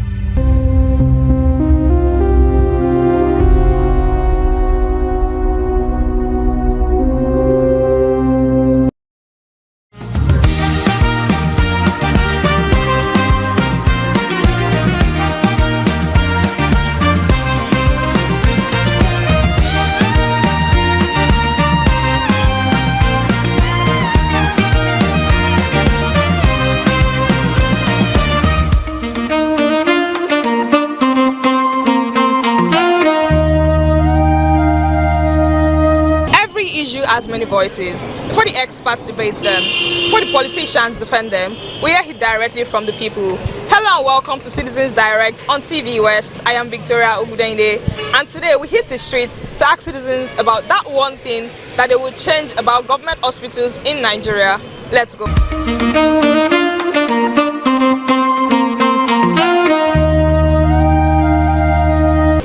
Quality healthcare remains a major concern for many Nigerians, with challenges ranging from affordability to availability of medical services. Today on Citizens Direct, I'm hitting the street to ask citizens about that one thing that they would change about government hospitals in Nigeria. Let's go. What I see that can improve Nigeria government hospital? I mean, the whole 30 states of Nigeria, they should try and increase our facilities. We are lacking facilities. They try, they're not like government, doctors and nurses are going on strikes. They are sad, they try and pay them on time because they have family to feed on. They try and bring down the level of this thing, the lab fee, the drugs fee. If they can even provide free drugs, because some that people can even afford. These are not equal. So I came from a racial background that they need to attend to. They need medical attendance. I pray God will help our government. It's not easy. We are praying for them. May God help them. Well, to the best of my knowledge, from what I know, like I said, everything about government healthcare in Nigeria is in shambles. Because when you go to the hospital, first of all, doctors and nurses are not well taken care of. They are not well paid. Their allowance, in fact, everything, they are not well taken care of. Then secondly, there are no drugs in the hospital. You go to the hospital, they will refer you to a private laboratory for tests. They will refer you to a private pharmacy for you to get your drugs. So, okay, thank you. So to that extent, everything, I would like to change everything about government healthcare in Nigeria. So I think one of the most fundamental aspects of the nation is the health sector of Nigeria, because that's where our lives are saved. The very importance of the doctors, the nurses. So I think one of the most important problems are the infrastructure. So if I'm in the position of the government, I think one of the most important aspects I work on are the infrastructure. Health facilities. Because that's where things are provided to support the needs of the people, the injured, because all lives cannot be vulnerable.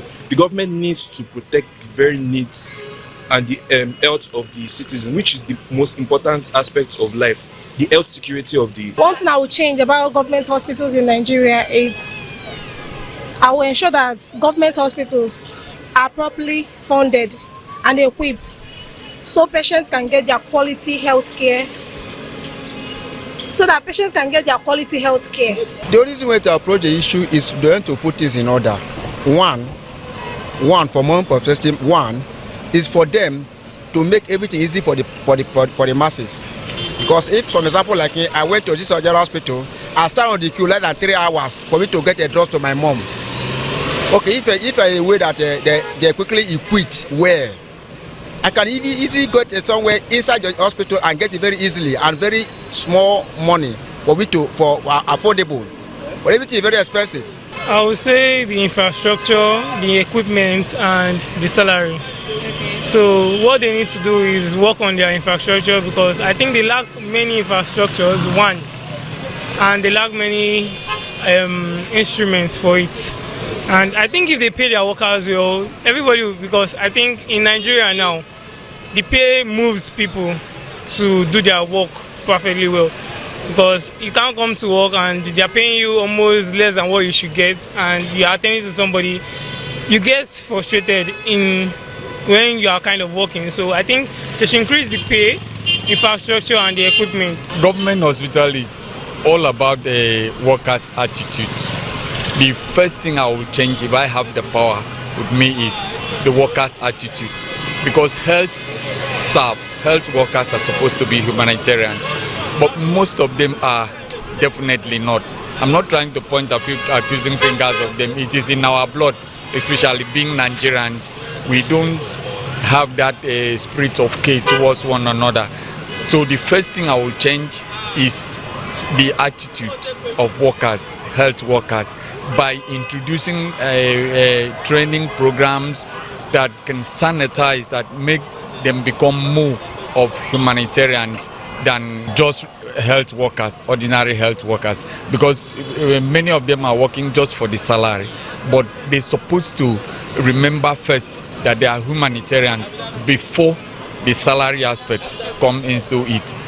Then government have to think about increasing the health workers' remuneration, because that added incentive will go a long way to ginger them to work more, give more of that humanitarian aspect of them towards the patients. The government workers should have a fear of God, in the sense that the way they interact with their what's it called?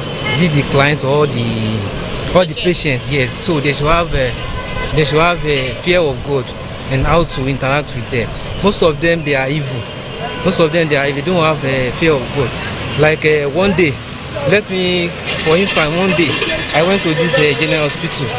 I go there I have a stomach running. I have a stomach pain. So I went down there. I explained my situation to them. So they said because they did not carry me come, or I did not took a motor or vehicle come, that I'm not emergency, that I should go and set back. I said, I'm having stomach pain, that they should attend to me. They said no, they will not attend to me. So ever since then, I've not entered there. So may God help us. First of all, we have to be practical here. We have 24 or 20 local governments in Lagos State, and each local government is being one general hospital man the entire local government. Let us be practical. Can, God forbid, let's assume there's an emergency, can that local government manage 20 streets? Let's assume there's a casualty that affected the entire 20 streets in the local government, which I believe is less than 10% of the entire street in that local government. So the issue here is this: we are not being practical. What we have is not sufficient to the number of people they ought to have attended to. If you look at the total number of the doctors here, they are not up to. I mean, let's say the total surgeon here, they are not up to 100. Because I'm not in medical line, we have surgeons, we have opticians. If you look at each and every one of them, they are not up to 100 in numbers, and they have thousands of persons to attend to. They're also human beings like us. But the issue here is there's no transparency between the citizen and the government. Thank you. The word transparency is very clear. I want to see what is going on there. What is their budget now? What the government needs to do for us in quote now is the total population of people staying in Ikeja is 10 million. No, the total population of people staying in Ikeja are 500,000. Yeah. The total number of surgeons we have in Ikeja, you understand? Let them tell you the total number compared to the population. Are you getting the logic now? We need just to be transparent to one another so that we can. These are not difficult. It's just that we are not ready. The government too are not ready. We too we are not ready. That's why we are not asking necessary questions. So we are just like, we know the problem and we are dodging the problem and we want solution. What we need is just transparency. Simple.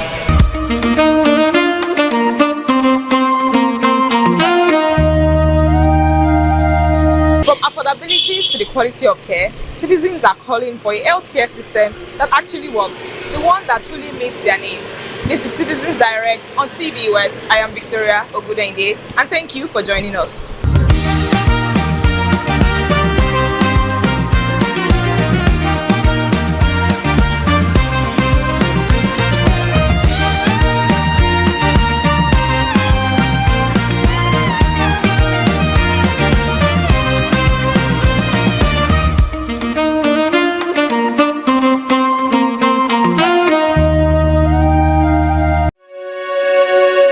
You are watching the test transmission of TVWest. Don't forget to follow and subscribe to our social media handle at TVWestNG across all social networks. Thanks for staying with us. TV West. Reporting the West, inspiring progress.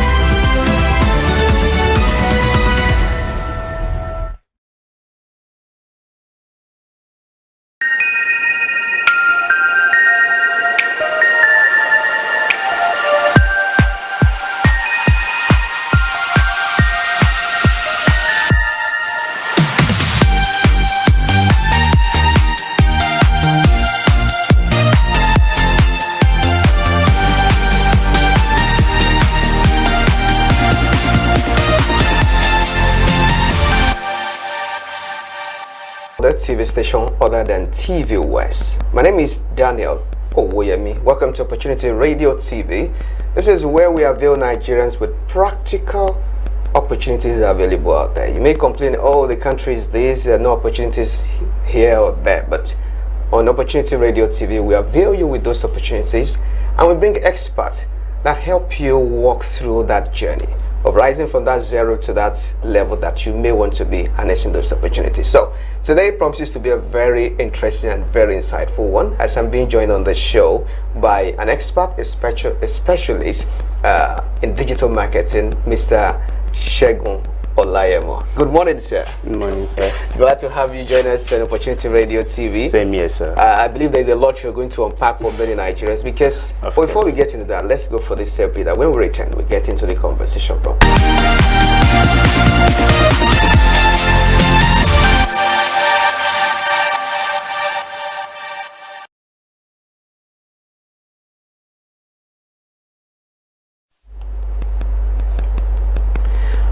Alright, welcome back. You're still on Opportunity Radio TV, and before we went on that break, I did let you know that we're looking at opportunities in digital marketing for every Nigerian, regardless of where you find yourself. Whether you are a 9-to-5 person, or you're a business owner, or someone who is just still trying to figure out what to do, especially in this digital age where everyone is talking about AI. But what exactly is digital marketing all about? For someone who just knows the conventional marketing, the traditional marketing, now it's digital marketing. What exactly does digital marketing entail? So someone begins to know what to expect. Okay, so digital marketing is actually majorly you bringing your business to the internet. Okay. Using different technology like social media and also different web techniques and even AI to actually promote your business and get visibility for your business. Okay, so it's strictly about visibility for your business using the digital tools available. So, are there opportunities in digital marketing? Actually, there are a whole lot of opportunities in digital marketing as a skill. We have opportunities in social media management, social media marketing.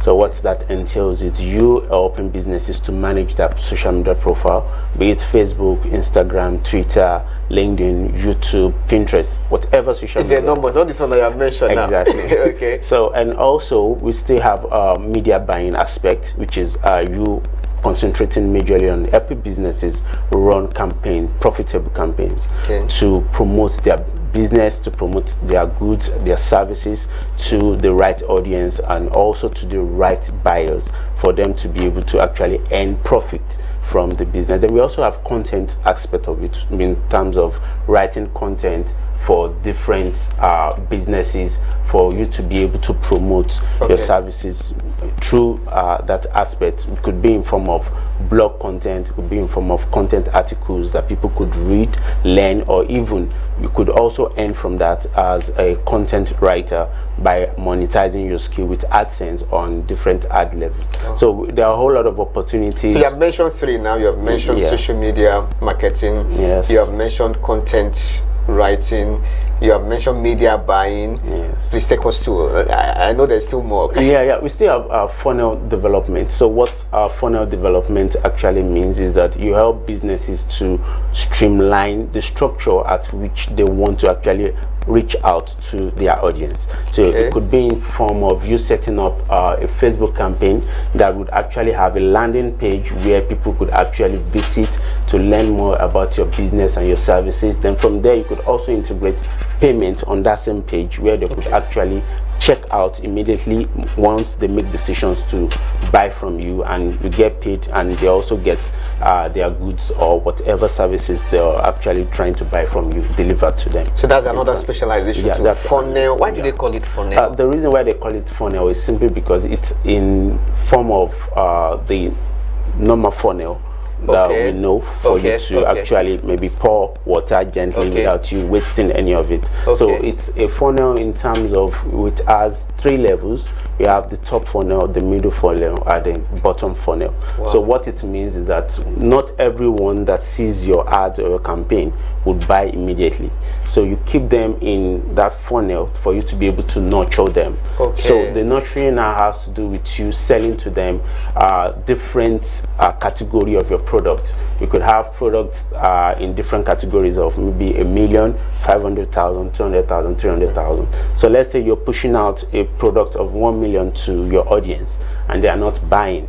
So you could also look at what other product can I push to those same people in the sales funnel, like maybe 500,000 product. If they are converting, you can now downsell or upsell your audience. So that's why you are giving a free masterclass already. Okay, so you have let us into the different dynamics of digital marketing now. Now, for a starter now, someone who is just hears about digital marketing, I mean, you see people who call themselves, why did I say who call themselves? People like digital marketing experts.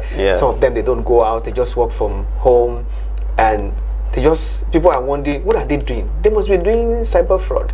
Is it real that you can stay at home within the comfort of your house and you just make money? I mean, is it real? Of course, it's very real. I would say I've been working remotely since 2021 as a digital marketer, and they pay you.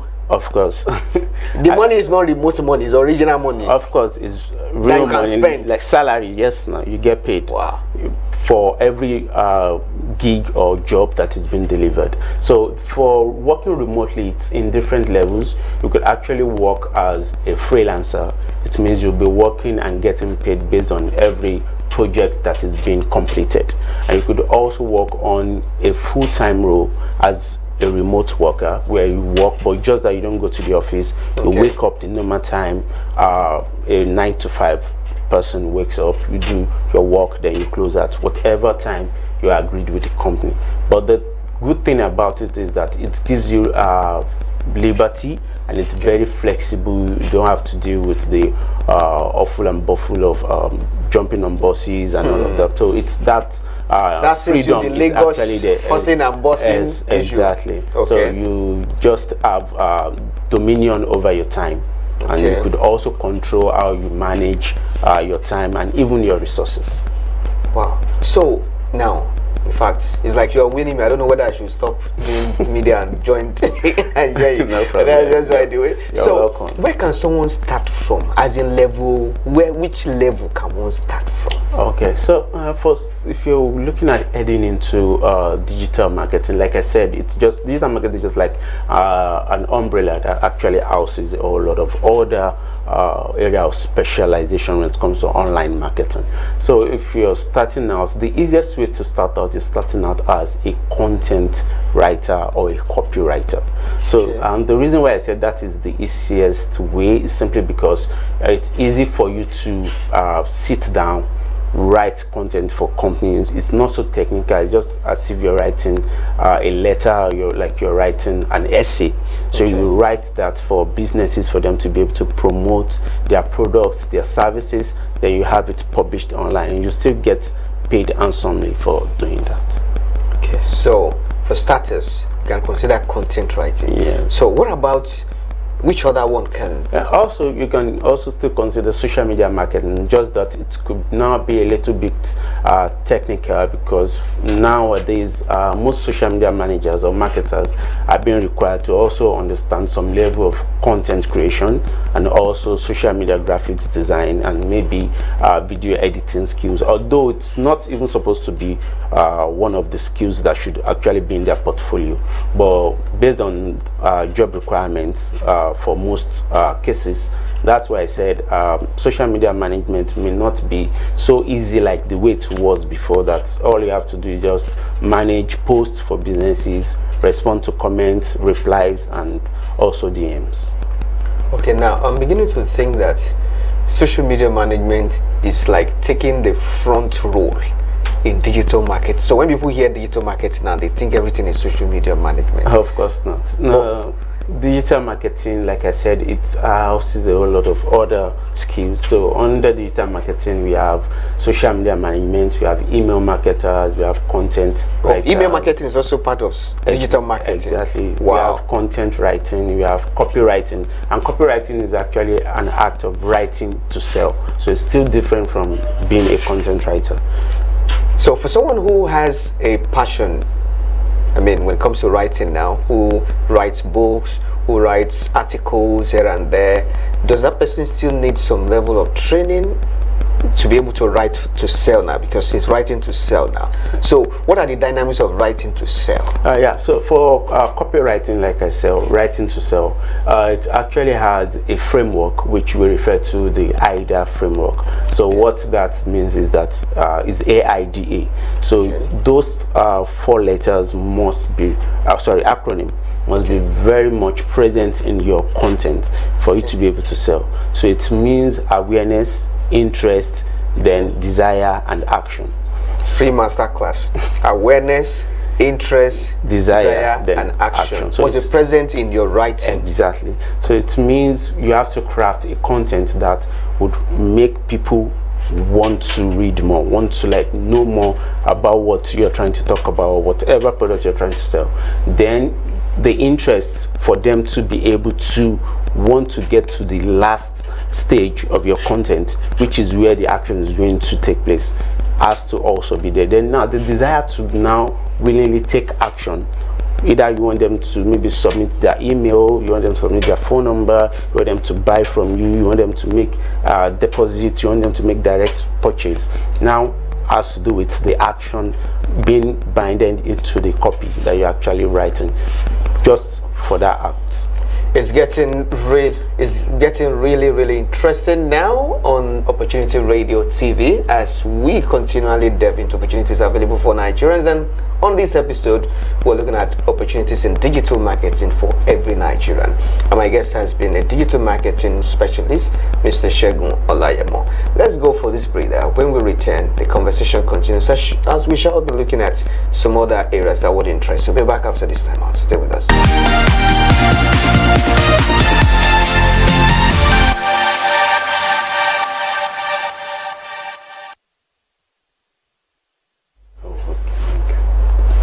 Alright, welcome back. It's still Opportunity Radio TV, and the conversation has been opportunities in digital marketing for every Nigerian, regardless of the age that you find yourself, the profession, the business that you do. So my guest has been Mr. Segun Olayemo, a digital marketing specialist. And earlier, before we went on that break, you did let us know that there are different dynamics of digital marketing. You took us through a masterclass of someone who is going to content writing, of awareness, interest, desire, and action. So now let's throw some light. Let's spotlight some areas now. So which digital marketing skills are currently most valuable?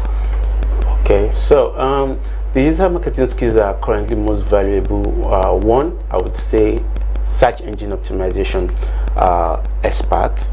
Then I would say funnel. What does that search? Okay. Is there an engine somewhere that we're going to be searching for something? No, it actually means that having your business visible on different search engines like Google, because if people want to actually get to learn or know about your business, most times they might not even remember what your website is or what your social media page handle is. The first thing they want to do is go to Google and search for the name of your business. So if your business is actually not visible on the search engine, they would never get to see your business or learn about it. So that's why it's very lucrative skill now, because most businesses want to be visible on Google, even other search engines like Bing, Yandex, and even now Pinterest is also being used as a search engine. Even social medias, you see different social media content. Pinterest is not just for images? No, it's not. Pinterest is more than an image submission platform. It's actually a bulk of traffic acquisition website. You can actually move as much traffic as you want from Pinterest to your website or your offer, depending on the strategy. Okay, so you were responding to the question of the most valuable. Yeah, I said search engine optimization. Okay. One. Then the next thing is media buying. Everyone wants to promote their business. They want people to see their product. They want people to see their services. So media buying also, it's also a very lucrative skill now in digital marketing, like I said earlier, because you could actually use this skill to help businesses run ads that could actually attract sales and also increase their conversion. So now I'm thinking for someone who wants to venture into digital marketing, regardless of the subdivision the person is venturing into, and the person doesn't have a portfolio. Okay. Can one start without a portfolio? Of course, you could start without a portfolio, and the best way to start, like I used to tell people, is actually looking for internship offers, be it paid or not. What that would do for you is that it would actually help you work on live projects. You'll be able to work on projects that you could actually use to develop or build your portfolio, then bid for jobs that could actually pay you well. Okay, so how should someone like that now approach a business or an organization that, oh, I need to do internship?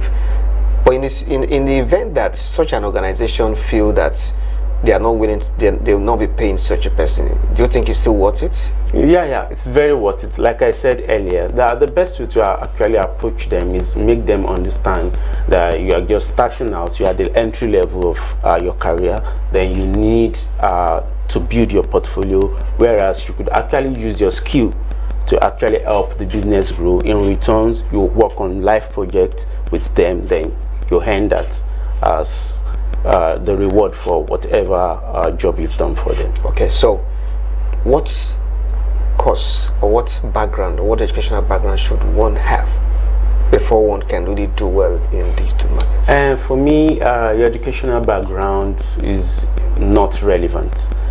And the reason I said it's not relevant is simply because I've seen people that are school cert holders, I've seen people that are ND holders, I've even seen people that actually studied food tech, food science, but now they are a developer, a full stack digital marketer, or majorly an SEO expert. So your educational background has nothing to do.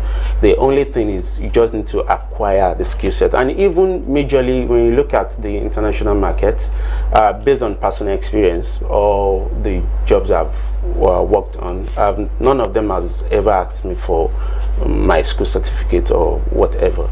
But you've been working for years now, and none has ever asked for your credentials. Exactly. So what they are actually after is deliverables. Once you have the skills and you're able to prove that you can actually do what they want, that's all. So being a graduate or not has nothing to do with learning or earning from digital marketing. Okay, so like, what can you take us through the price range, like the remuneration package? What is the popular one, like for social media manager? Like how much do they get paid? For SEO, like how much do they get paid? Email marketing, you know? Okay. For social media managers, and sorry for interrupting. Okay. If you have these packages across, I mean cross-border, like in Nigeria and for other countries, you have worked with different clients beyond the shores of this country. So like in other clients, like how much do they pay them in Nigeria? Like what do they offer them, and what is it supposed to be? Okay, I would like to put it this way. If you're working for a foreign client and also working for a Nigerian client, you can't compare the salary range. It's the gap is massive. You can, for let's say for a social media manager, you could actually be earning maybe $500 per month from a foreign client. But $400 is like, that's around 600 and something. 600 something thousand. Okay. But for a Nigerian client, they could actually be offering you maybe highest 200,000. They are too used to dollars. Sorry, 200,000 naira. So you can even see the margin between the two. So that's why most people that actually learn the skill sets, they actually want to go to different freelancing platforms like Upwork, Fiverr, Freelancer. Please mention those platforms. Yeah, we work remotely. Also, we have Remotive, then we have Wellfund to actually get clients, and the reason is simply because of the power in the exchange rate. So even if they are going to be getting, let's say, minimum of, let's say, $300 per project, and we are able to handle maybe 2, 3, 4 projects at the same time, that's $300 times 4. You know what that means? That's over $8,000. You can compare it to even working for 3 clients as a local brand here in Nigeria. The max they would want to pay maybe like $350 max, except if you're going to be doing beyond your portfolio. Maybe you'll be hired as a social media manager, but at the same time you'll be working as a content creator, working as an email marketer, still doing SEO and all of that. But the truth is, working for a foreign client is actually one of the best thing that could actually happen to your career as a digital marketer. Wow. So that tells me that the difference is clear. Yeah, very, very. So now, how do you position yourself to work for a foreign client? What are the things that they look out for? Okay, so one of the things they actually look out for is majorly the portfolio, which I used to tell people that is the most vital part of your career. You have to have a very robust portfolio. Even if you don't have a client, you could actually go online, search for businesses that don't have, maybe for instance, that doesn't have a Google My Business profile. You could actually offer to do it for them for free, manage it, make sure the page is up to standard, is getting local visibility, they're actually getting reviews being posted, being responded to. You could actually use that to position yourself as a local SEO expert. Then after that, you can start sourcing for clients. Then another very important part is your LinkedIn resume. It's very, very important. You have to set up a LinkedIn resume, because that would actually make them see you as a professional in that field. So your LinkedIn resume, your bio, your header your picture, your headshots, because they want to see you. So you have to use a picture that actually shows your face, that position you as an authority in that niche. So all of this, they are determined, and there are major factors that you have to consider. You're targeting foreign clients. Exactly. So now when you're working with foreign clients, and you're also working with local clients, we've seen cases of people who are able to. Is it possible to juggle the two anyway? Of course, it's very, very much possible to actually juggle the two. But the thing is, it now depends on your desire, depends on the willingness for you to actually earn more or work more. So it depends on what your goal is as regards to that.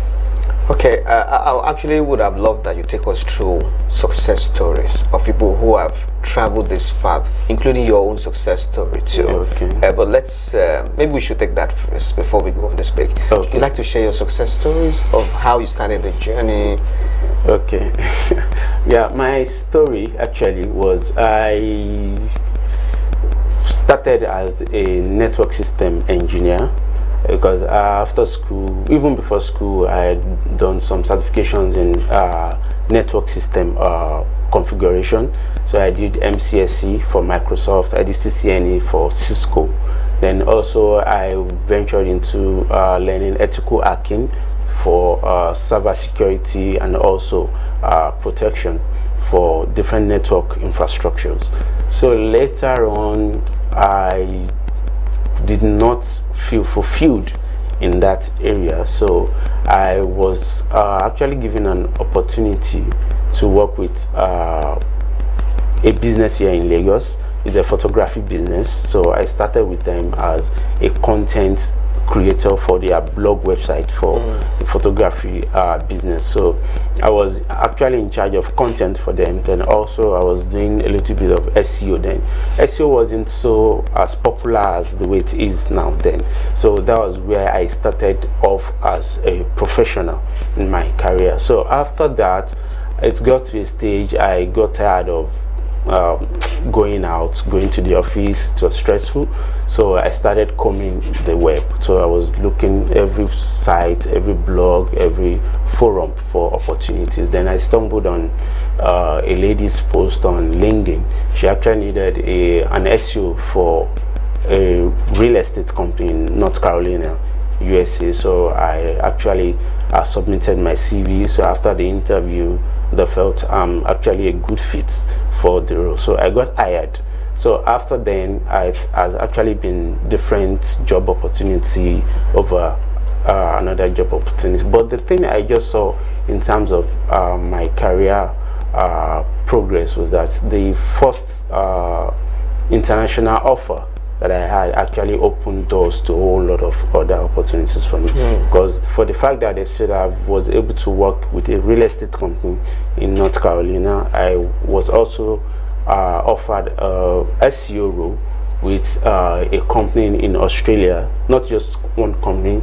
I worked with Cool Eats in Australia, I worked with O'Brien Electric and Solar. Also your story is a book, and we cannot finish that book on this show today. Exactly. But what is so evident and profound is that it is possible, regardless of where you're starting from, whether you have a first degree or not, whether all you have is just your school set, whatever it is that you have, whatever your age, you can start from that level and move to the next phase. So we'll go for another breather, and when we return, we'll get into opportunities happening now that you can jump on and leverage on, and that is after this break. We'll be back shortly. Stay with us.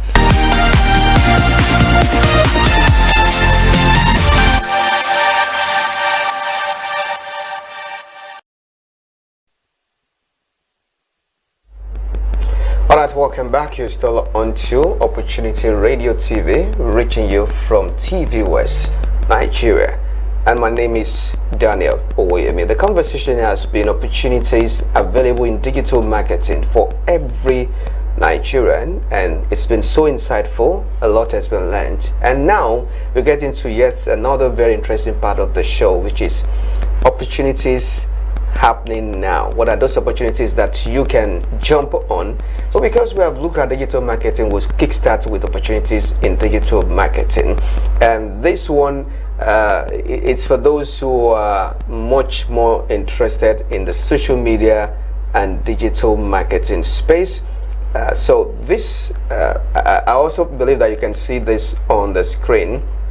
The control room can help me project this on the screen for you. But so this for social media and digital marketing specialists. It's actually at Prime Life Limited. So, but then this is also an opportunity for us to look at this role. So this is what it contains. It's for the role of social media and digital marketing, and the salary there is between 200 and 300,000 per month. So, but let's just look at what it entails that the person coming into that role has to do. A part of what the person has to do is experience. Qualification is BSc, HND in mass communication or digital media. Minimum of 1 year experience in social media management. Also, the responsibilities, digital marketing strategies. You'll be able to work with LinkedIn, Facebook, TikTok, YouTube, WhatsApp. This is it not too much? Create, design, and publish engaging content, including graphics. Develop and manage content calendars. Execute, monitor, and optimize digital marketing. Utilize AI-powered tools. This what it's like. So talk to us about this. Actually, this is more like a job that is meant for 4 different people, because I could actually see from the job role, I could actually see AI, ChatGPT, and all of that. Okay. So that is majorly for even for a 1 year experienced person. There's no way you'll be able to deliver on that. Okay. That because you actually need to know how to prompt LLMs, write different LLM.txt file, then also understand robot.txt, how crawlers actually work, how does AI get content to refer your business or mention your business. So for this job role, this is more than just a social media manager's job, although it's said that social media and digital marketer, but with the job description, I think they'll need more than just a digital marketer to do that, because it also includes content creation and video editors. So okay, so let's move to another opportunity. This one is for those who are interested in opportunities such as what foundations offer. So we'll go to Ford Foundation. Ford Foundation is opening opportunity for Nigerians and other interested people who are willing to take on this social justice and inequality focused institutional grants. So for eligibility, eligible domestic or foreign organizations are welcome. Then age range, there's no age range limit. This is open to Nigerians, even home and abroad. The benefit is that it gives you access to grants, it gives you access to funds and other information that you may need for career growth. So how to apply? You can go to the website, which is www.fundsforngos.org, fundsforngo.org, and application is free based on the information available on the website. Okay, so it's a legit. The website again is fundsforngo.org, fundsforngo.org, fundsforngo.org. So you can go to the website and apply and also read some other information on the website.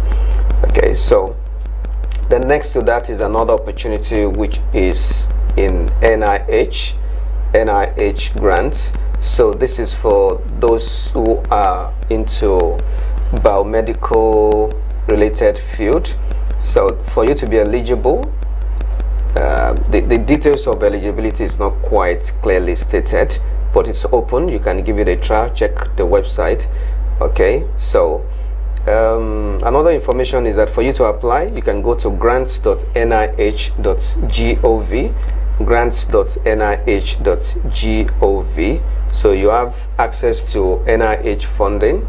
Okay, so for those who are interested, you can also seize that opportunity. All right, so this is always published every year. It's free to apply, and Nigerian institutions have to take advantage of this. Okay, so what do you think about grants like this? Yeah, for grants like this, I think it's actually a good thing that people could actually have access to facilities like this to actually help them increase or even create business or generate revenue for their businesses. And it's, for me, I've seen people that actually benefited from different grants and that are still actually doing very well even with their business after the grant support. So it's a very good thing.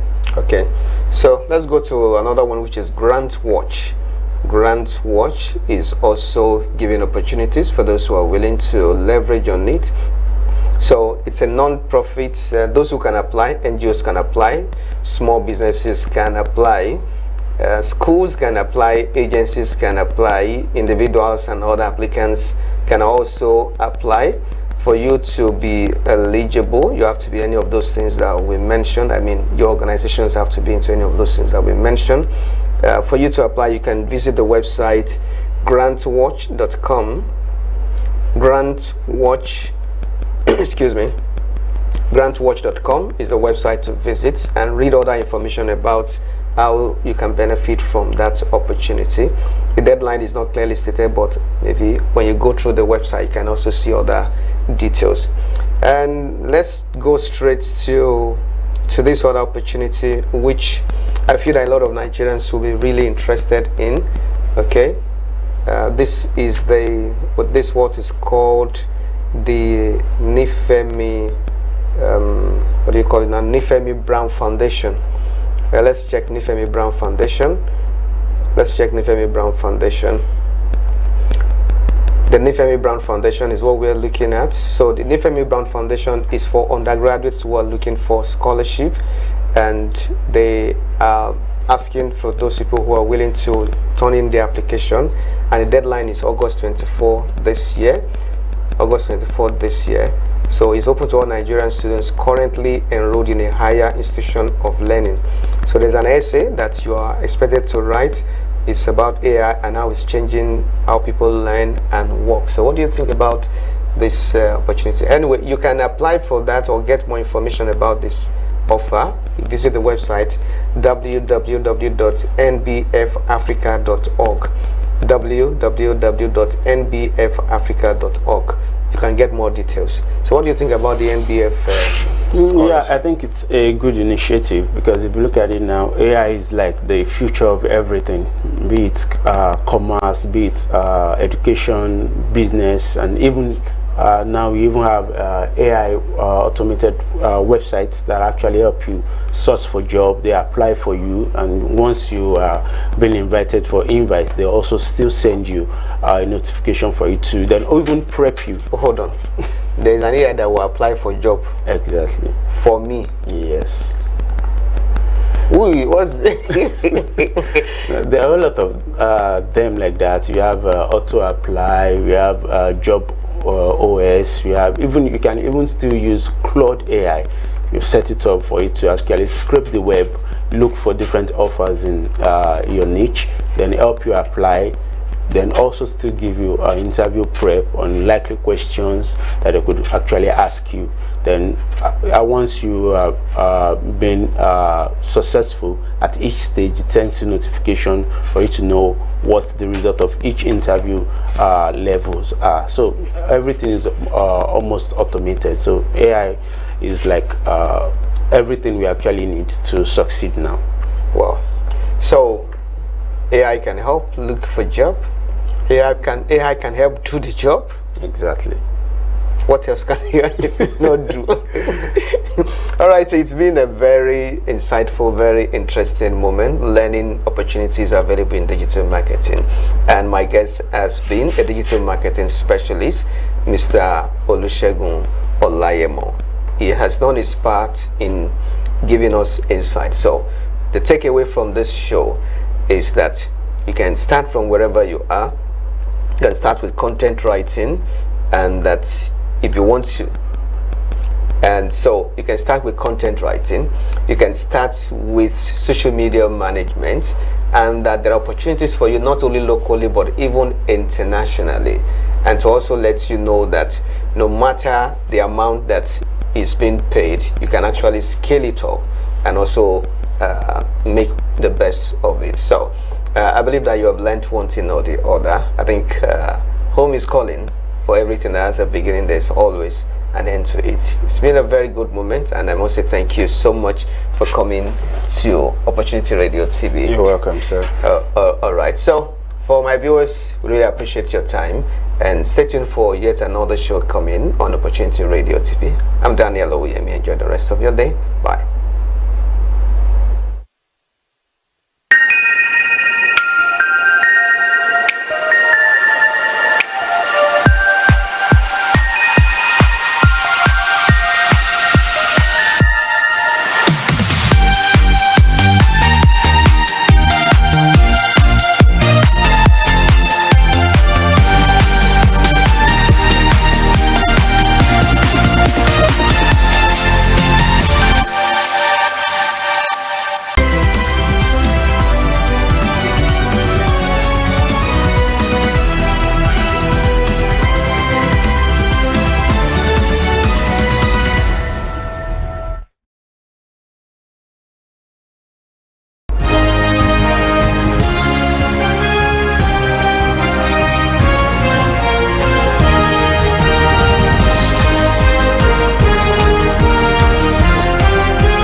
Thanks for staying with us on TV West. You're watching News Radar. I'm Victoria Ogudende. Here's what on the radar this hour. Ogun State launches a cleanup operation to address lead contamination in Ogijo, evacuating illegally dumped slag from multiple communities. A 2003 court ruling sparks panic in Lagos community as armed officers and land agents seal off homes, schools and businesses. Desmond Elliott head back to Nollywood, spotted on set with Ibrahim Chatta weeks after losing his re-election bid. Israel strikes kill 18 in Gaza for a second day despite Trump's ceasefire breakthrough claim, as Israel warns it may take full control of the enclave if Hamas refuses to disarm. We'll bring you the details shortly.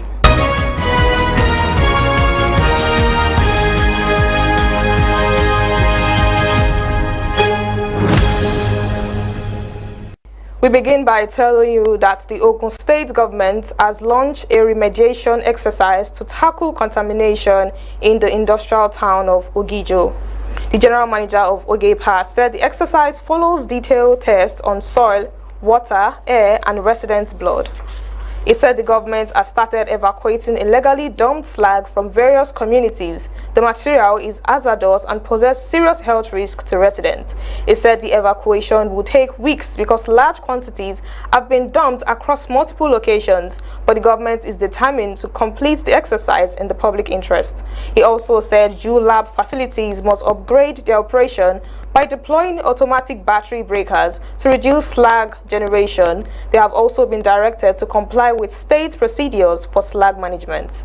Residents and business owners in Lagos Akonwojo community are in panic mode after individuals claiming to enforce a 2003 court judgment stormed the area. The operation shut down commercial activities and restricted access to homes and businesses on Thursday.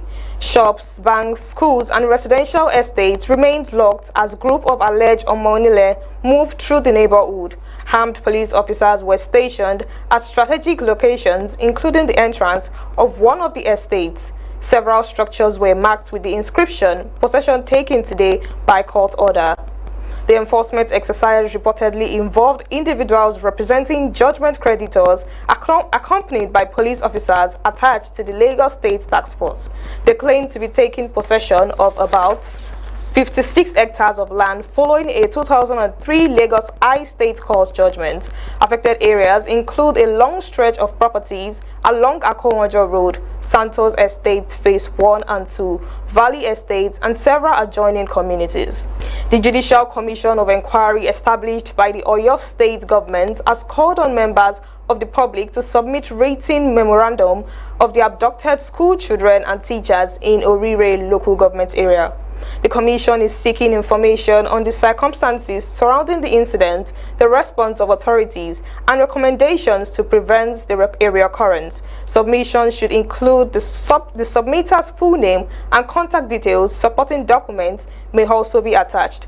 Memoranda can also be submitted physically at the Commission Secretariat in Agodi, Ibadan, or via email. The deadline for submissions is August 14. Governor Seyi Makinde inaugurated the Commission on July 31st to investigate the abduction and prevent future incidents. The abduction occurred in May when gunmen invaded 3 schools and abducted 46 people. The victims were rescued in July following a military operation. The Commission is expected to submit its report within a specified time frame. Former President Olusegun Obasanjo played host to a delegation of top political figures at his presidential library residence in Abeokuta on Sunday.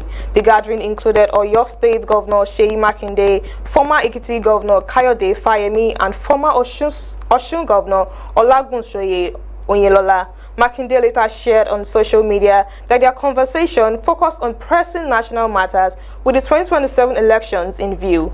He also expressed gratitude to the former leader for his guidance during this pivotal moment for the country. Makinde is the presidential flag bearer of the Allied People's Movement. The meeting comes as opposition parties continue to explore strategic alliances ahead of the next general election. Obasanjo remains a key influencer in Nigeria's political space, as his counsel is often sought by politicians across party lines.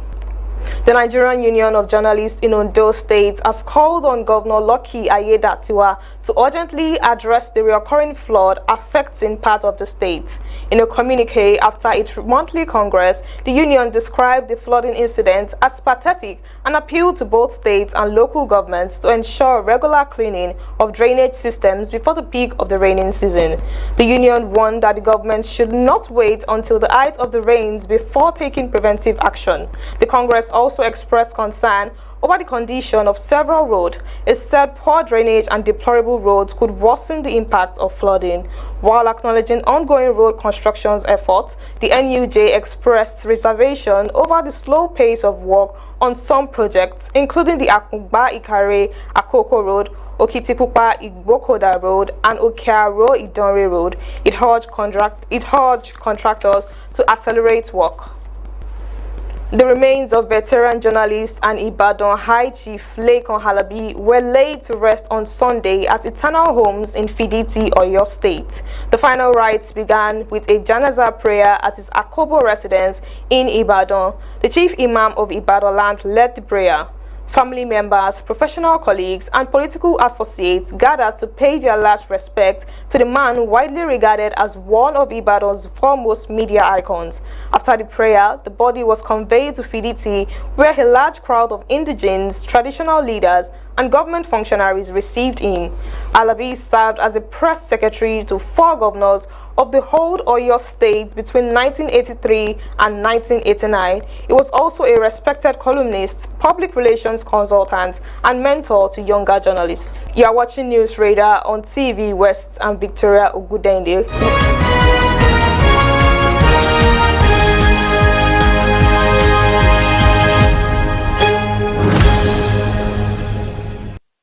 Welcome back to News Radar on TVWest. Now to the rest of the news. The Comptroller General of Nigeria Customs has been selected for a special recognition award by the International Public Relations Association. Bashir Adewale Adeniyi will receive the honor at the Golden World Award ceremony in Athens on September 25. The association's Secretary General says the award recognizes Adeniyi's contribution to public relations practice and institutional communication. He also commended the Customs Chief for strengthening public trust and improving crisis communication systems. The recognition adds to a string of international honors for the Nigeria Customs Service under Adeniyi's leadership. The service won IPRA Golden World Awards in 2024 and 2025, and Adini also received the Certificate of Excellence for CEO of the Year at the Sabre Africa Awards earlier this year. Meanwhile, 3 Nigerian institutions have been shortlisted as finalists for this year's Golden World Awards: the Central Bank of Nigeria, the National Information Technology Development Agency, and the Center for Crisis Communication are all in the running for campaign executed in partnership with Image Merchants Promotion Limited. Lagos-based communications firm LSF PR also made the finalist list in different categories. Now to entertainment. Desmond Elliott appears to have returned to acting after losing his bid for re-election. Photos of the Surulere lawmaker on a movie set with fellow Nollywood star Ibrahim Chatta surfaced on social media, sparking excitement among fans eager to see him back on screen. The 3-term lawmaker recently failed to secure the APC ticket for Surulere constituency, one ahead of the 2027 elections. He lost the party primaries to Barakat Odunuga Bakare, who polled an overwhelming majority of votes. Elliott rose to fame as a Nollywood actor before venturing into politics. He has yet to comment publicly on his reported return to filmmaking. Israel airstrikes hit Gaza for a second straight day on Sunday, killing at least 18 Palestinians. The attack came despite President Donald Trump's announcement of a breakthrough in ceasefire implementation efforts. Strikes hit Gaza City, Deir al-Balah, and Khan Yunis. Medics reported the biggest daily death toll in weeks. But an Israel minister said the government would give Hamas the opportunity to disarm, though he was very skeptical that would happen. He said there is no deal to halt attacks on Gaza, adding that Israel may need to take full control of the enclave if Hamas does not disarm. Trump's peace board published a roadmap setting out final steps for implementing the ceasefire. However, Israel has insisted that Hamas must completely and truly disarm before any progress can be made. In sports, the Football Association of Wales has become the first football association to formally oppose Gianni Infantino's re-election as FIFA president. The decision follows growing criticism of Infantino's leadership and governance of the world football. The Welsh FA cited failures in governance, leadership, and communication. It said these failures had led to a loss of confidence in Infantino. The move follows controversy over a proposal to sell stakes in a new World Cup commercial venture, which was later abandoned after opposition from football bodies. UK Prime Minister Andy Burnham has also criticized Infantino, saying he does not believe the football administrator is the right person to continue leading the FIFA. The criticism had to mounting pressure on the FIFA president ahead of the next presidential election. Infantino has faced increasing scrutiny over his leadership style and governance of the sport.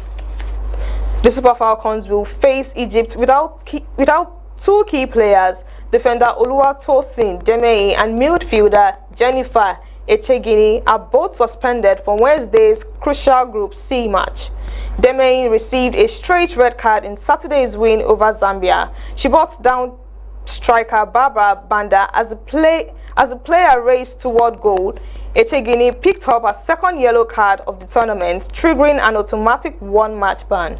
Nigeria must beat Egypt to reach the quarterfinals. The nighttime Africa champions bounced back from their opening loss to Malawi with a hard-fought 1-0 victory over Zambia, but they will now have to dig deep into their squad for the final group fixture. That's News Radar for this hour. I am Victoria Ugudende. Thank you for joining us.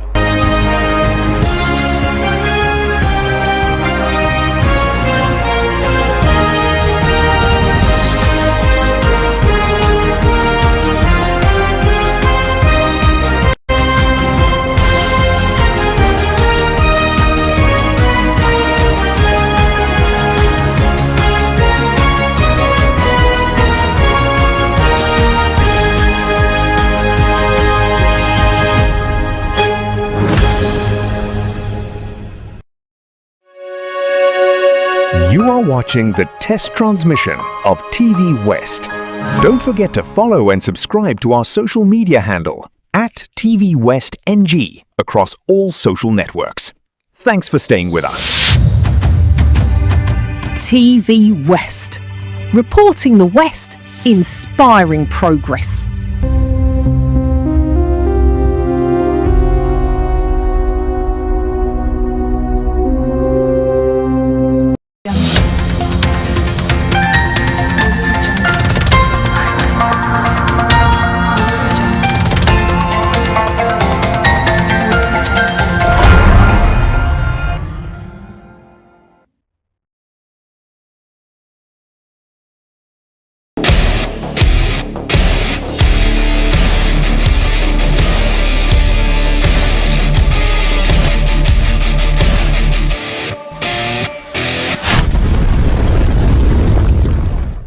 Issue has many voices. Before the experts debate them, before the politicians defend them, we hear it directly from the people. This is Citizens Direct on TV West. My name is Victoria Ogudainde.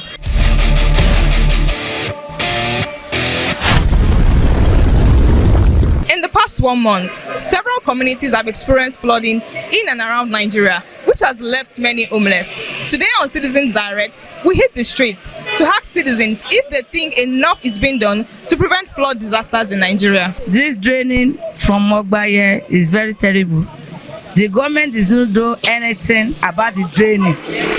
Just come and pack dustbin, pack all the sand, go and sell it. If you see the rain are falling on yesterday on this, it enters some house people. Some people lose, some people gain. That one is not good.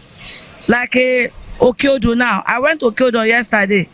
I cannot come back. I took Okada from Okyodo, 5,000 naira because of the draining.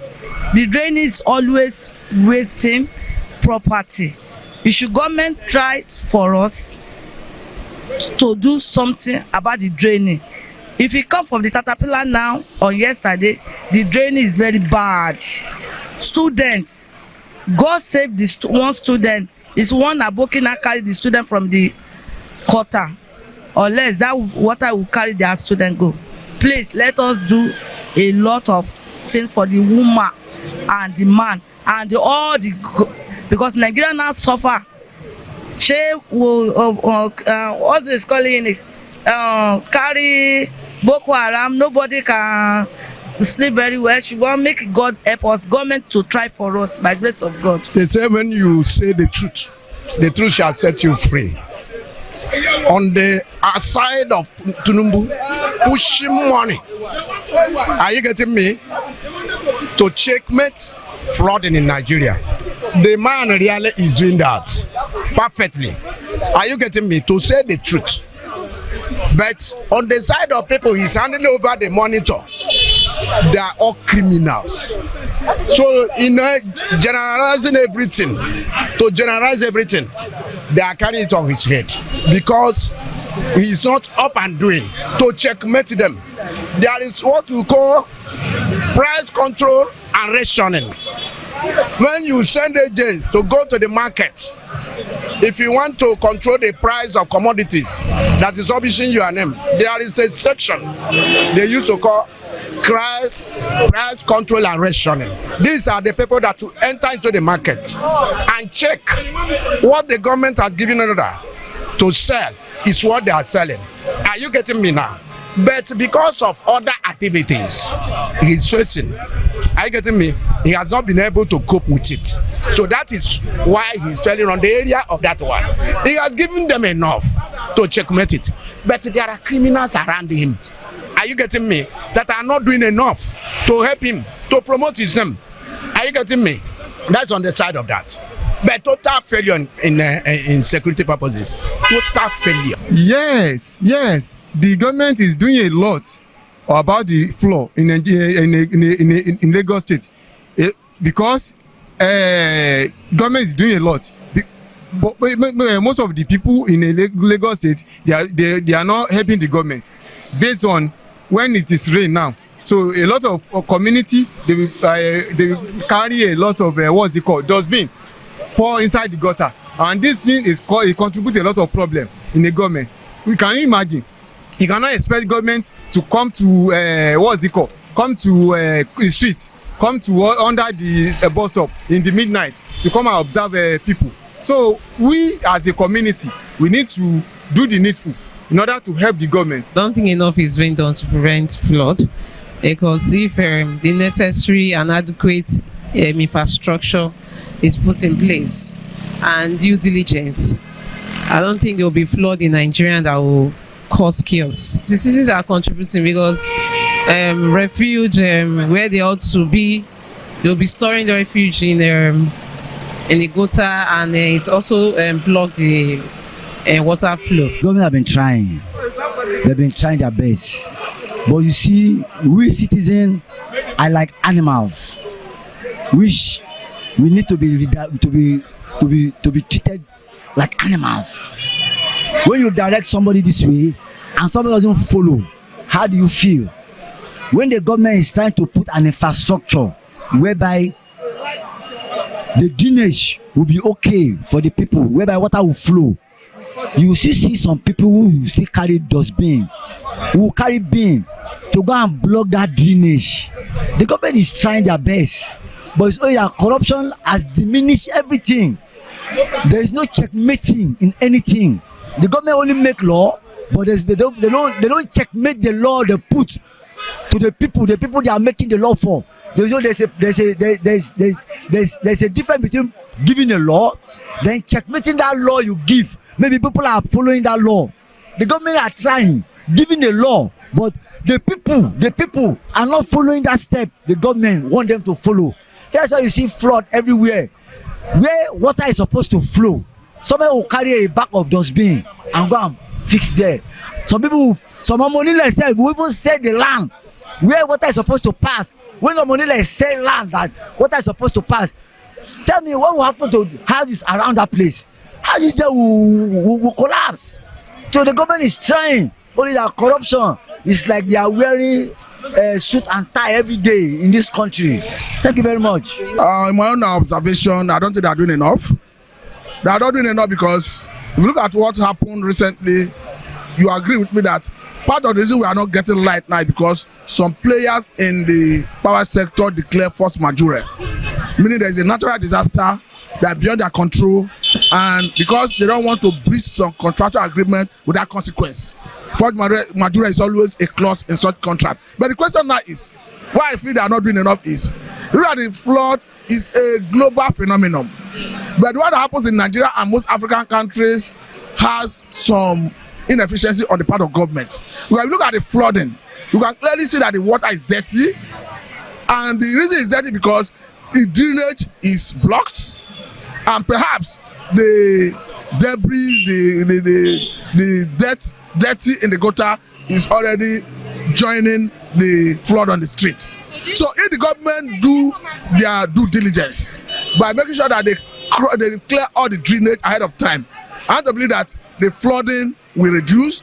And another thing it does is, if you have a heavy rainfall, even if you have good drainage system, there are bound to be some level of flood, but it will ease out within a short period of time.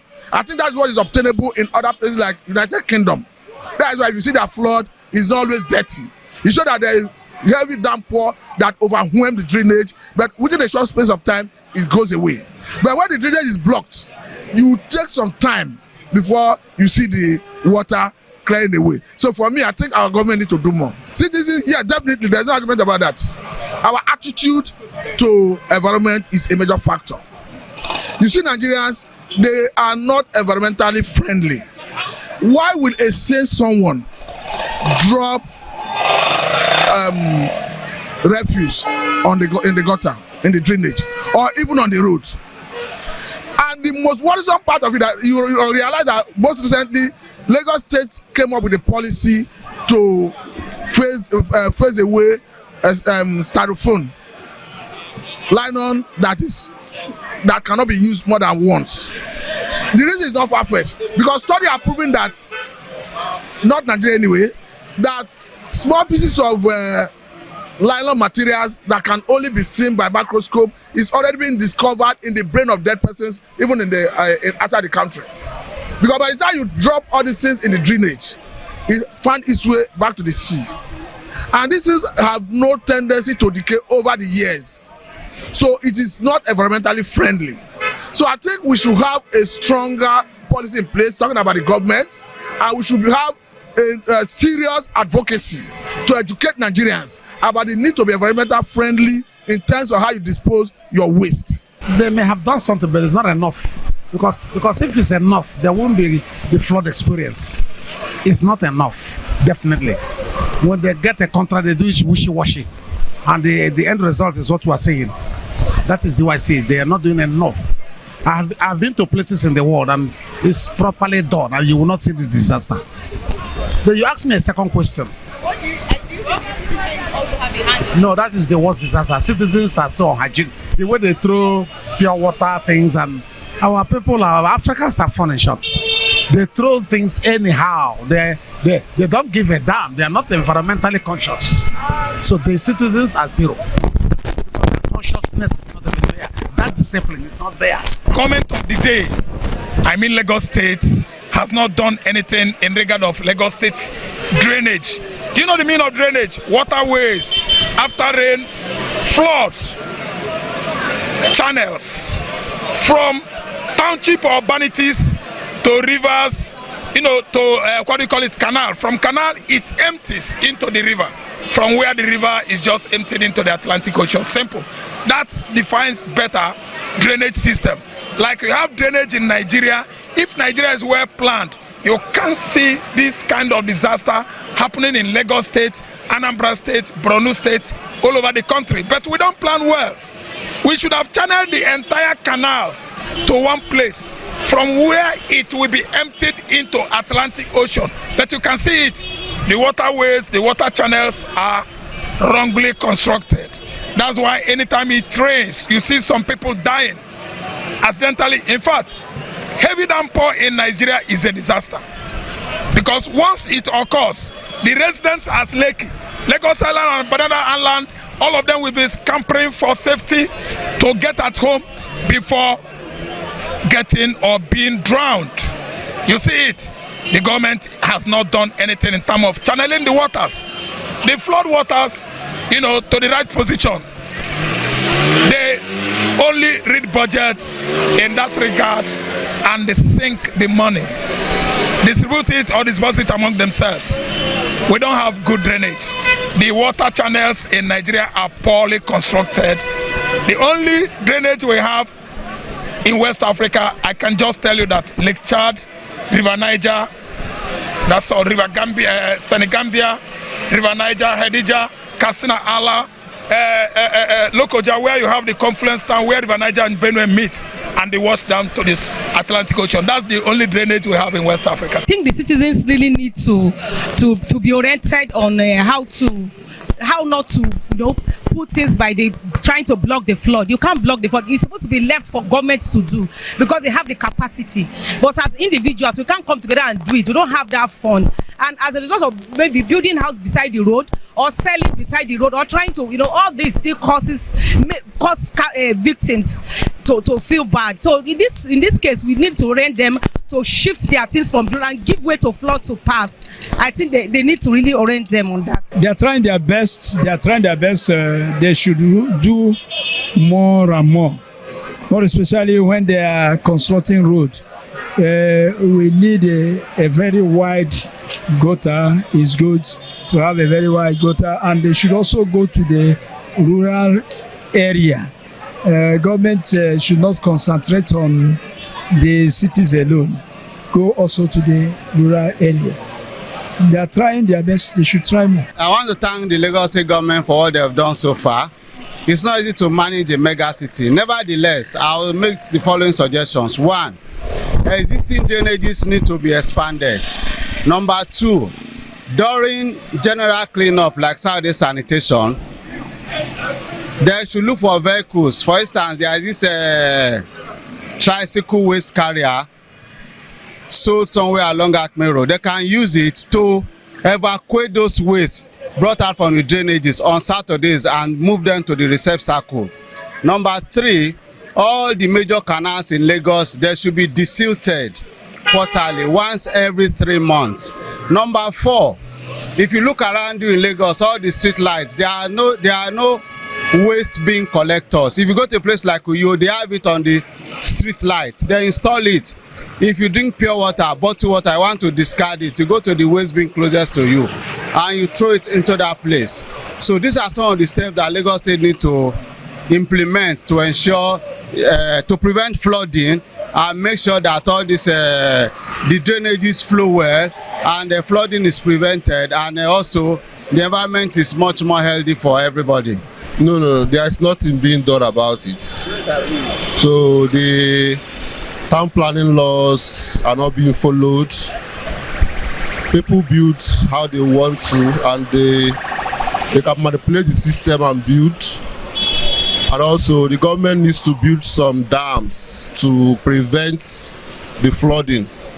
If you have enough dam and we have our people following the town planning system, I think the flood will be controlled. Because with the way population is exploding in Nigeria, there will be more houses to be built, and the more population we have, the more houses we have, the lesser places the water will have to go. So the water will always find a place. So when there's no proper channel for the water, it will cause flooding. You've heard it from the citizens. Flood remains a major issue across Nigeria. The citizens are urging the government to step up their game and take responsibility. This is Citizens Direct on TVWest. My name is Victoria Ogudende. Thank you for joining us.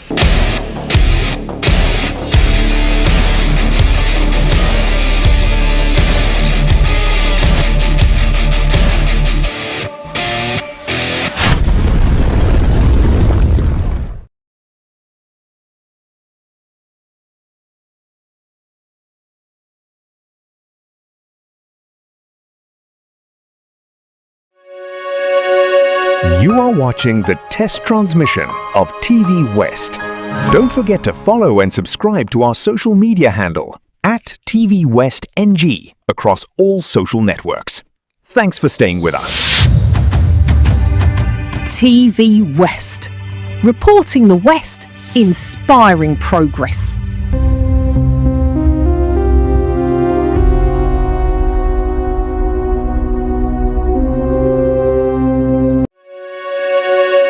You are watching the test transmission of TVWest.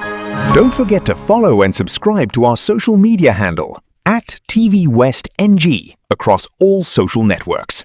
Thanks for staying with us. TV West. Reporting the West, inspiring progress.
would cost absolutely nothing. I mean, zero. Well, on that note, I welcome you to Opportunity Radio TV on TVWest. My name is Daniel Owoyemi. I'm mighty glad to be here. On this episode, we're unpacking how ordinary Nigerians are taking advantage of opportunities out there. Opportunity Radio TV will connect you to life-changing opportunities. But before I really get into details and unveil who my guest is, so we can get into the depth of this, let's go for this breather. I'll be back after this time out. Stay with us.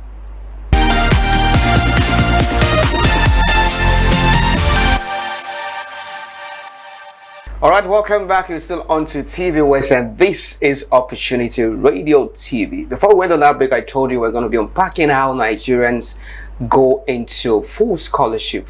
What are the opportunities available for them? And I'm being joined this moment by an amazing one who is going to be helping us to unpack this. Good morning, Mrs. Olajumoke Makonyola, representing Study Across Globe. Good morning, sir. Glad to have you on Opportunity Radio TV. Same here, sir. So let's look at this. Opportunities for Nigerians abound, but not many people are looking at full scholarship. So you want to ask, many Nigerians believe that this is actually impossible. Is it true to have full scholarship, I mean, at zero cost? Yes, it is. It's very much possible. In sense that we have some partners of body that actually help students or as a nation to actually make the whole study easy.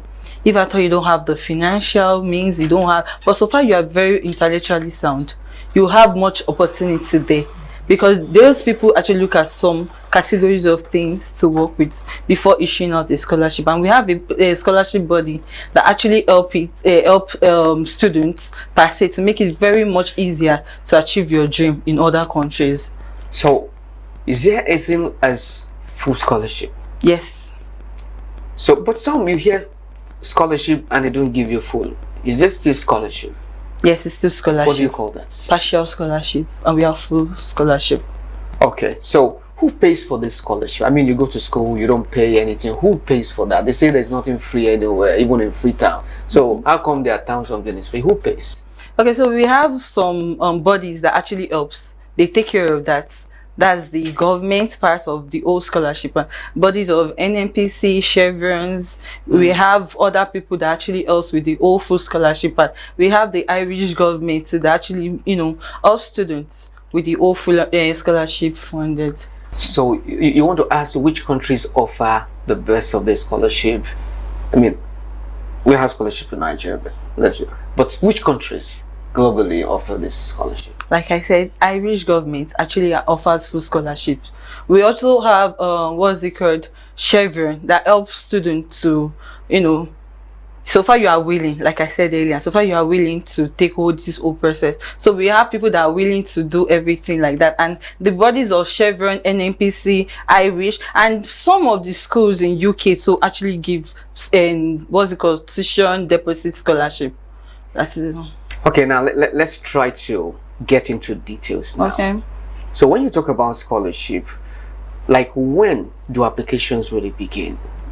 This is July now. Yeah, this is July. As applications started, or which period is it? Summer, winter? I mean, which period? Okay, so the major process for intake is September. That's the major. We have June. We have January. Some schools have May, June, and majorly September. But the major one is September, that we have mass people going to study. So for that, for majorly the scholarship part is going to be for September intake. Okay, you want to share with us maybe names of some of those scholarships that will be available in September? Okay, so for scholarships that's going to be available in September, we have the what's it called, the Chevron, we have the NNPC, we have this Irish government too. Okay. They also give full scholarship to students that are willing. So interested people should start looking out for September. They should start looking out for September to apply. So they will definitely apply before September because they are working towards September intake. So we're looking at the likes of May, June. No, sorry, May, April. So the scholarship should be ahead of the September intake. So when you say scholarship, what are the reviewers? What are they looking out for? Because we're still going to be looking at details, but like just mention one or two things that they are looking out for. Okay. Thousands of people are applying from different parts of the world. So when we are talking about full scholarship, we're talking about how responsible is the person going to be to handle the whole process. Because I mean, they are doing the person a big favor, huge favor. You have the willingness to actually study, but the means are not there. You understand? So this body is actually, you know, they are looking forward to someone that has that is intellectually sound, someone who is very, very brilliant. You understand? Whereby your financial status is actually low. I mean, you cannot give full funded scholarship to someone that has it. But talk to me. The value is not going to be there. Why do some people? I just want to put myself in the shoes of someone who is watching and is wondering, oh, I've applied several times. So what made people? I mean, what makes people get rejected? Why are some people rejected? Okay, so like you said, there are thousands of people that are going to apply, different qualification, different things they've actually put in it. So they look into few things. How responsible is this person? I mean, we attended universities. Are you committed? Do you have a maybe a particular club you join or something that makes you responsible? Do you do community service? So even activities such as extracurricular activities, yes, it's a factor. But for someone who did all of these things, I mean, submitted the CVs, the personal statements, and they still got a no, what could be that thing that they may not pay attention to that may be getting them disqualified? Like I actually said earlier, we have 1001 different qualifications, different, so there will be a particular thing these people are looking into. Like I said, extracurricular activities, intellectually sound, and if the person does not have the means but is willing to learn. Fantastic. So does it matter whether you graduate with 2-2? Can you still get scholarship? Okay, so most of the scholarships they do with 2-1. 2-1. Yes, okay. That's what I'm saying. You have to be I'm not saying 2-2 is actually not good or third class. No, I'm saying that we have thousands of people doing into this. We have thousands of applicants. So we have first class, we have 2-1, we have 2-2. So definitely they want to pick out the outstanding ones. I'm not saying 2-2 is not outstanding. I'm not saying third class. But with the whole competition thing, I feel from first class to 1. And we have that of what's it called, third class, second class, lower, that can also apply to. That's the partial scholarship with the school. So most of the schools actually help international students to reduce the tuition.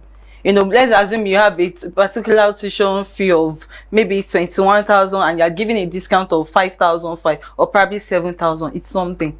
You understand? But we're looking at full funded scholarship whereby you don't need to pay tuition fee, you don't need to do living expense, your health fee, everything is going to be taken care of. So I mean, it's a world of competition. Well, you have been in this terrain for quite a number of years. That's your brand. So you'd like to share with us, have you seen anyone who has gone through this, or have you seen anyone through the process of application for full scholarship and the person came out with yes? Have you seen such? Yes. Oh, tell us about it. So in my agency, that was last year September, Study Across Globe, we have one of our students that applied to University of Austin, located in Birmingham City. So we have that person last year September. The person actually got full funded scholarship from the university. 100%. Yes, 100%.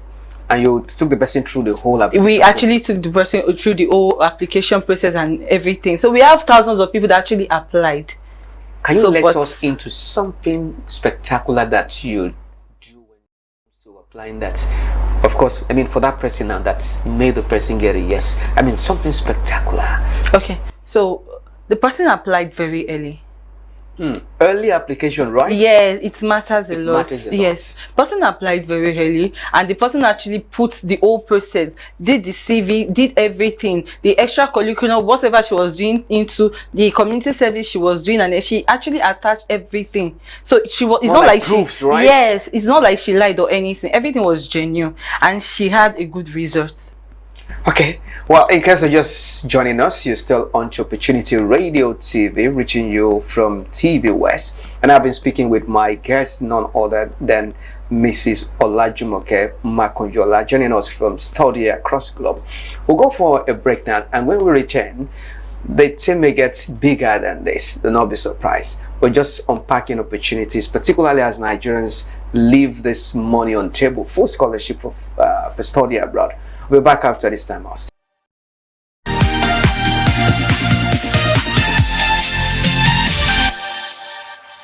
Welcome back. You're still on to TVWest, and this is Opportunity Radio TV, and we have been looking at opportunities abound in applying for full scholarship. My guest has been Ms. Olajumoke Makojola, and this time around we're having the larger team as King David joins us. Hello, King David. Welcome. Yeah, well, thank you. You're sitting like you are the king now, right? So you come and take. All right, so good afternoon. You're welcome. So Mr. Olajumoke has done a bit of this, so we just want to take it a little higher now. We want to look at the toolbox of applying for full scholarship. What are the things that should be in that toolbox? Some get yes, some get no. But for those who get yes, which we are aware that you've been part of, so what are those things? For instance, which country should one target? Which country offers more scholarship? Okay, in terms of countries that offer more scholarship, I don't think we'll be placing overemphasis on just one country, but countries like the UK offer scholarship, the US, Germany, Australia. There are so many countries that offer a whole lot or a wider range of scholarships, so we cannot just streamline it down to a particular country. That makes it even more interesting. Yeah, so you can cast your nets for as wide as you can. You can explore. Okay, so what are the courses? Is it STEM courses? Is it social science? What are the courses that offer more that people can really leverage? Well, I think that at the larger scale of it, there are some scholarships that are course specific. Like the scholarship was designed to attend to a particular industry within a particular economy. Okay. So there are so many, like when you talk about the NMPC scholarship, for example, we already know where it is channeled towards, and some scholarship are also channeled. It's just depending on, I feel like at the core of it, it's depending on the aspect of the economy that body of scholarship has decided to attend to. Absolutely. So that's why we do not have any particular scholarship that is designed solely for you. You just need to typically explore. When the scholarship come out, you tend to see the range of courses that it has been designed to attend to, and if it does suit your checklist, you can put in application. Okay, you shared a success story the other time, and it gladdens heart to hear that you were part of such from A to Z. Yeah. But it's important to also ask, for some of these scholarship, people do interview, right? So is it for all of them to do interview? Or some are interview phobia. I mean, interview phobic. They hear of interview, they're afraid. They want to go, they apply for visa, they say interview, they're afraid. So is it all of this scholarship application that people have to appear for interview? Yeah, but mostly you have to take an exam. Like I said, for them to streamline or sieve some some entries, yes. So they need to, out of thousands or millions of people that is going to apply, definitely they'll write an exam. So after the exam, some people will pass, and it's beyond whatever you've budgeted for. So I feel your interview is going to sieve some other people. Yes. So I'll come back to you, King David. Like when you do your CV now, let's look at the toolbox. I want us to unpack the toolbox now. Your CV, what should your CV look like when you're applying for, for sponsorship, for scholarship? What should your CV look like? Okay, for the CV is meant to be a document that exposes intricate details about you, starting from who you are, your detailed assessment of who you are, what you believe in, your values, and what you stand for. Then after that, they want to see your educational qualifications. They want to see the level you've got into academically. Of course, you need to also be detailed in your CV, because you're applying for a scholarship, you're in competition against so many people, probably in competition against the world. So you would want to place yourself at a bit, and at the core of it is the fact that we tailor our CVs to suit the opportunities we want to apply for. So you need to tailor your CV to suit the opportunity you're planning to apply for. So you would want to place in academic qualifications that are typically relevant to that opportunity. And after that, there is also the experience range. There are some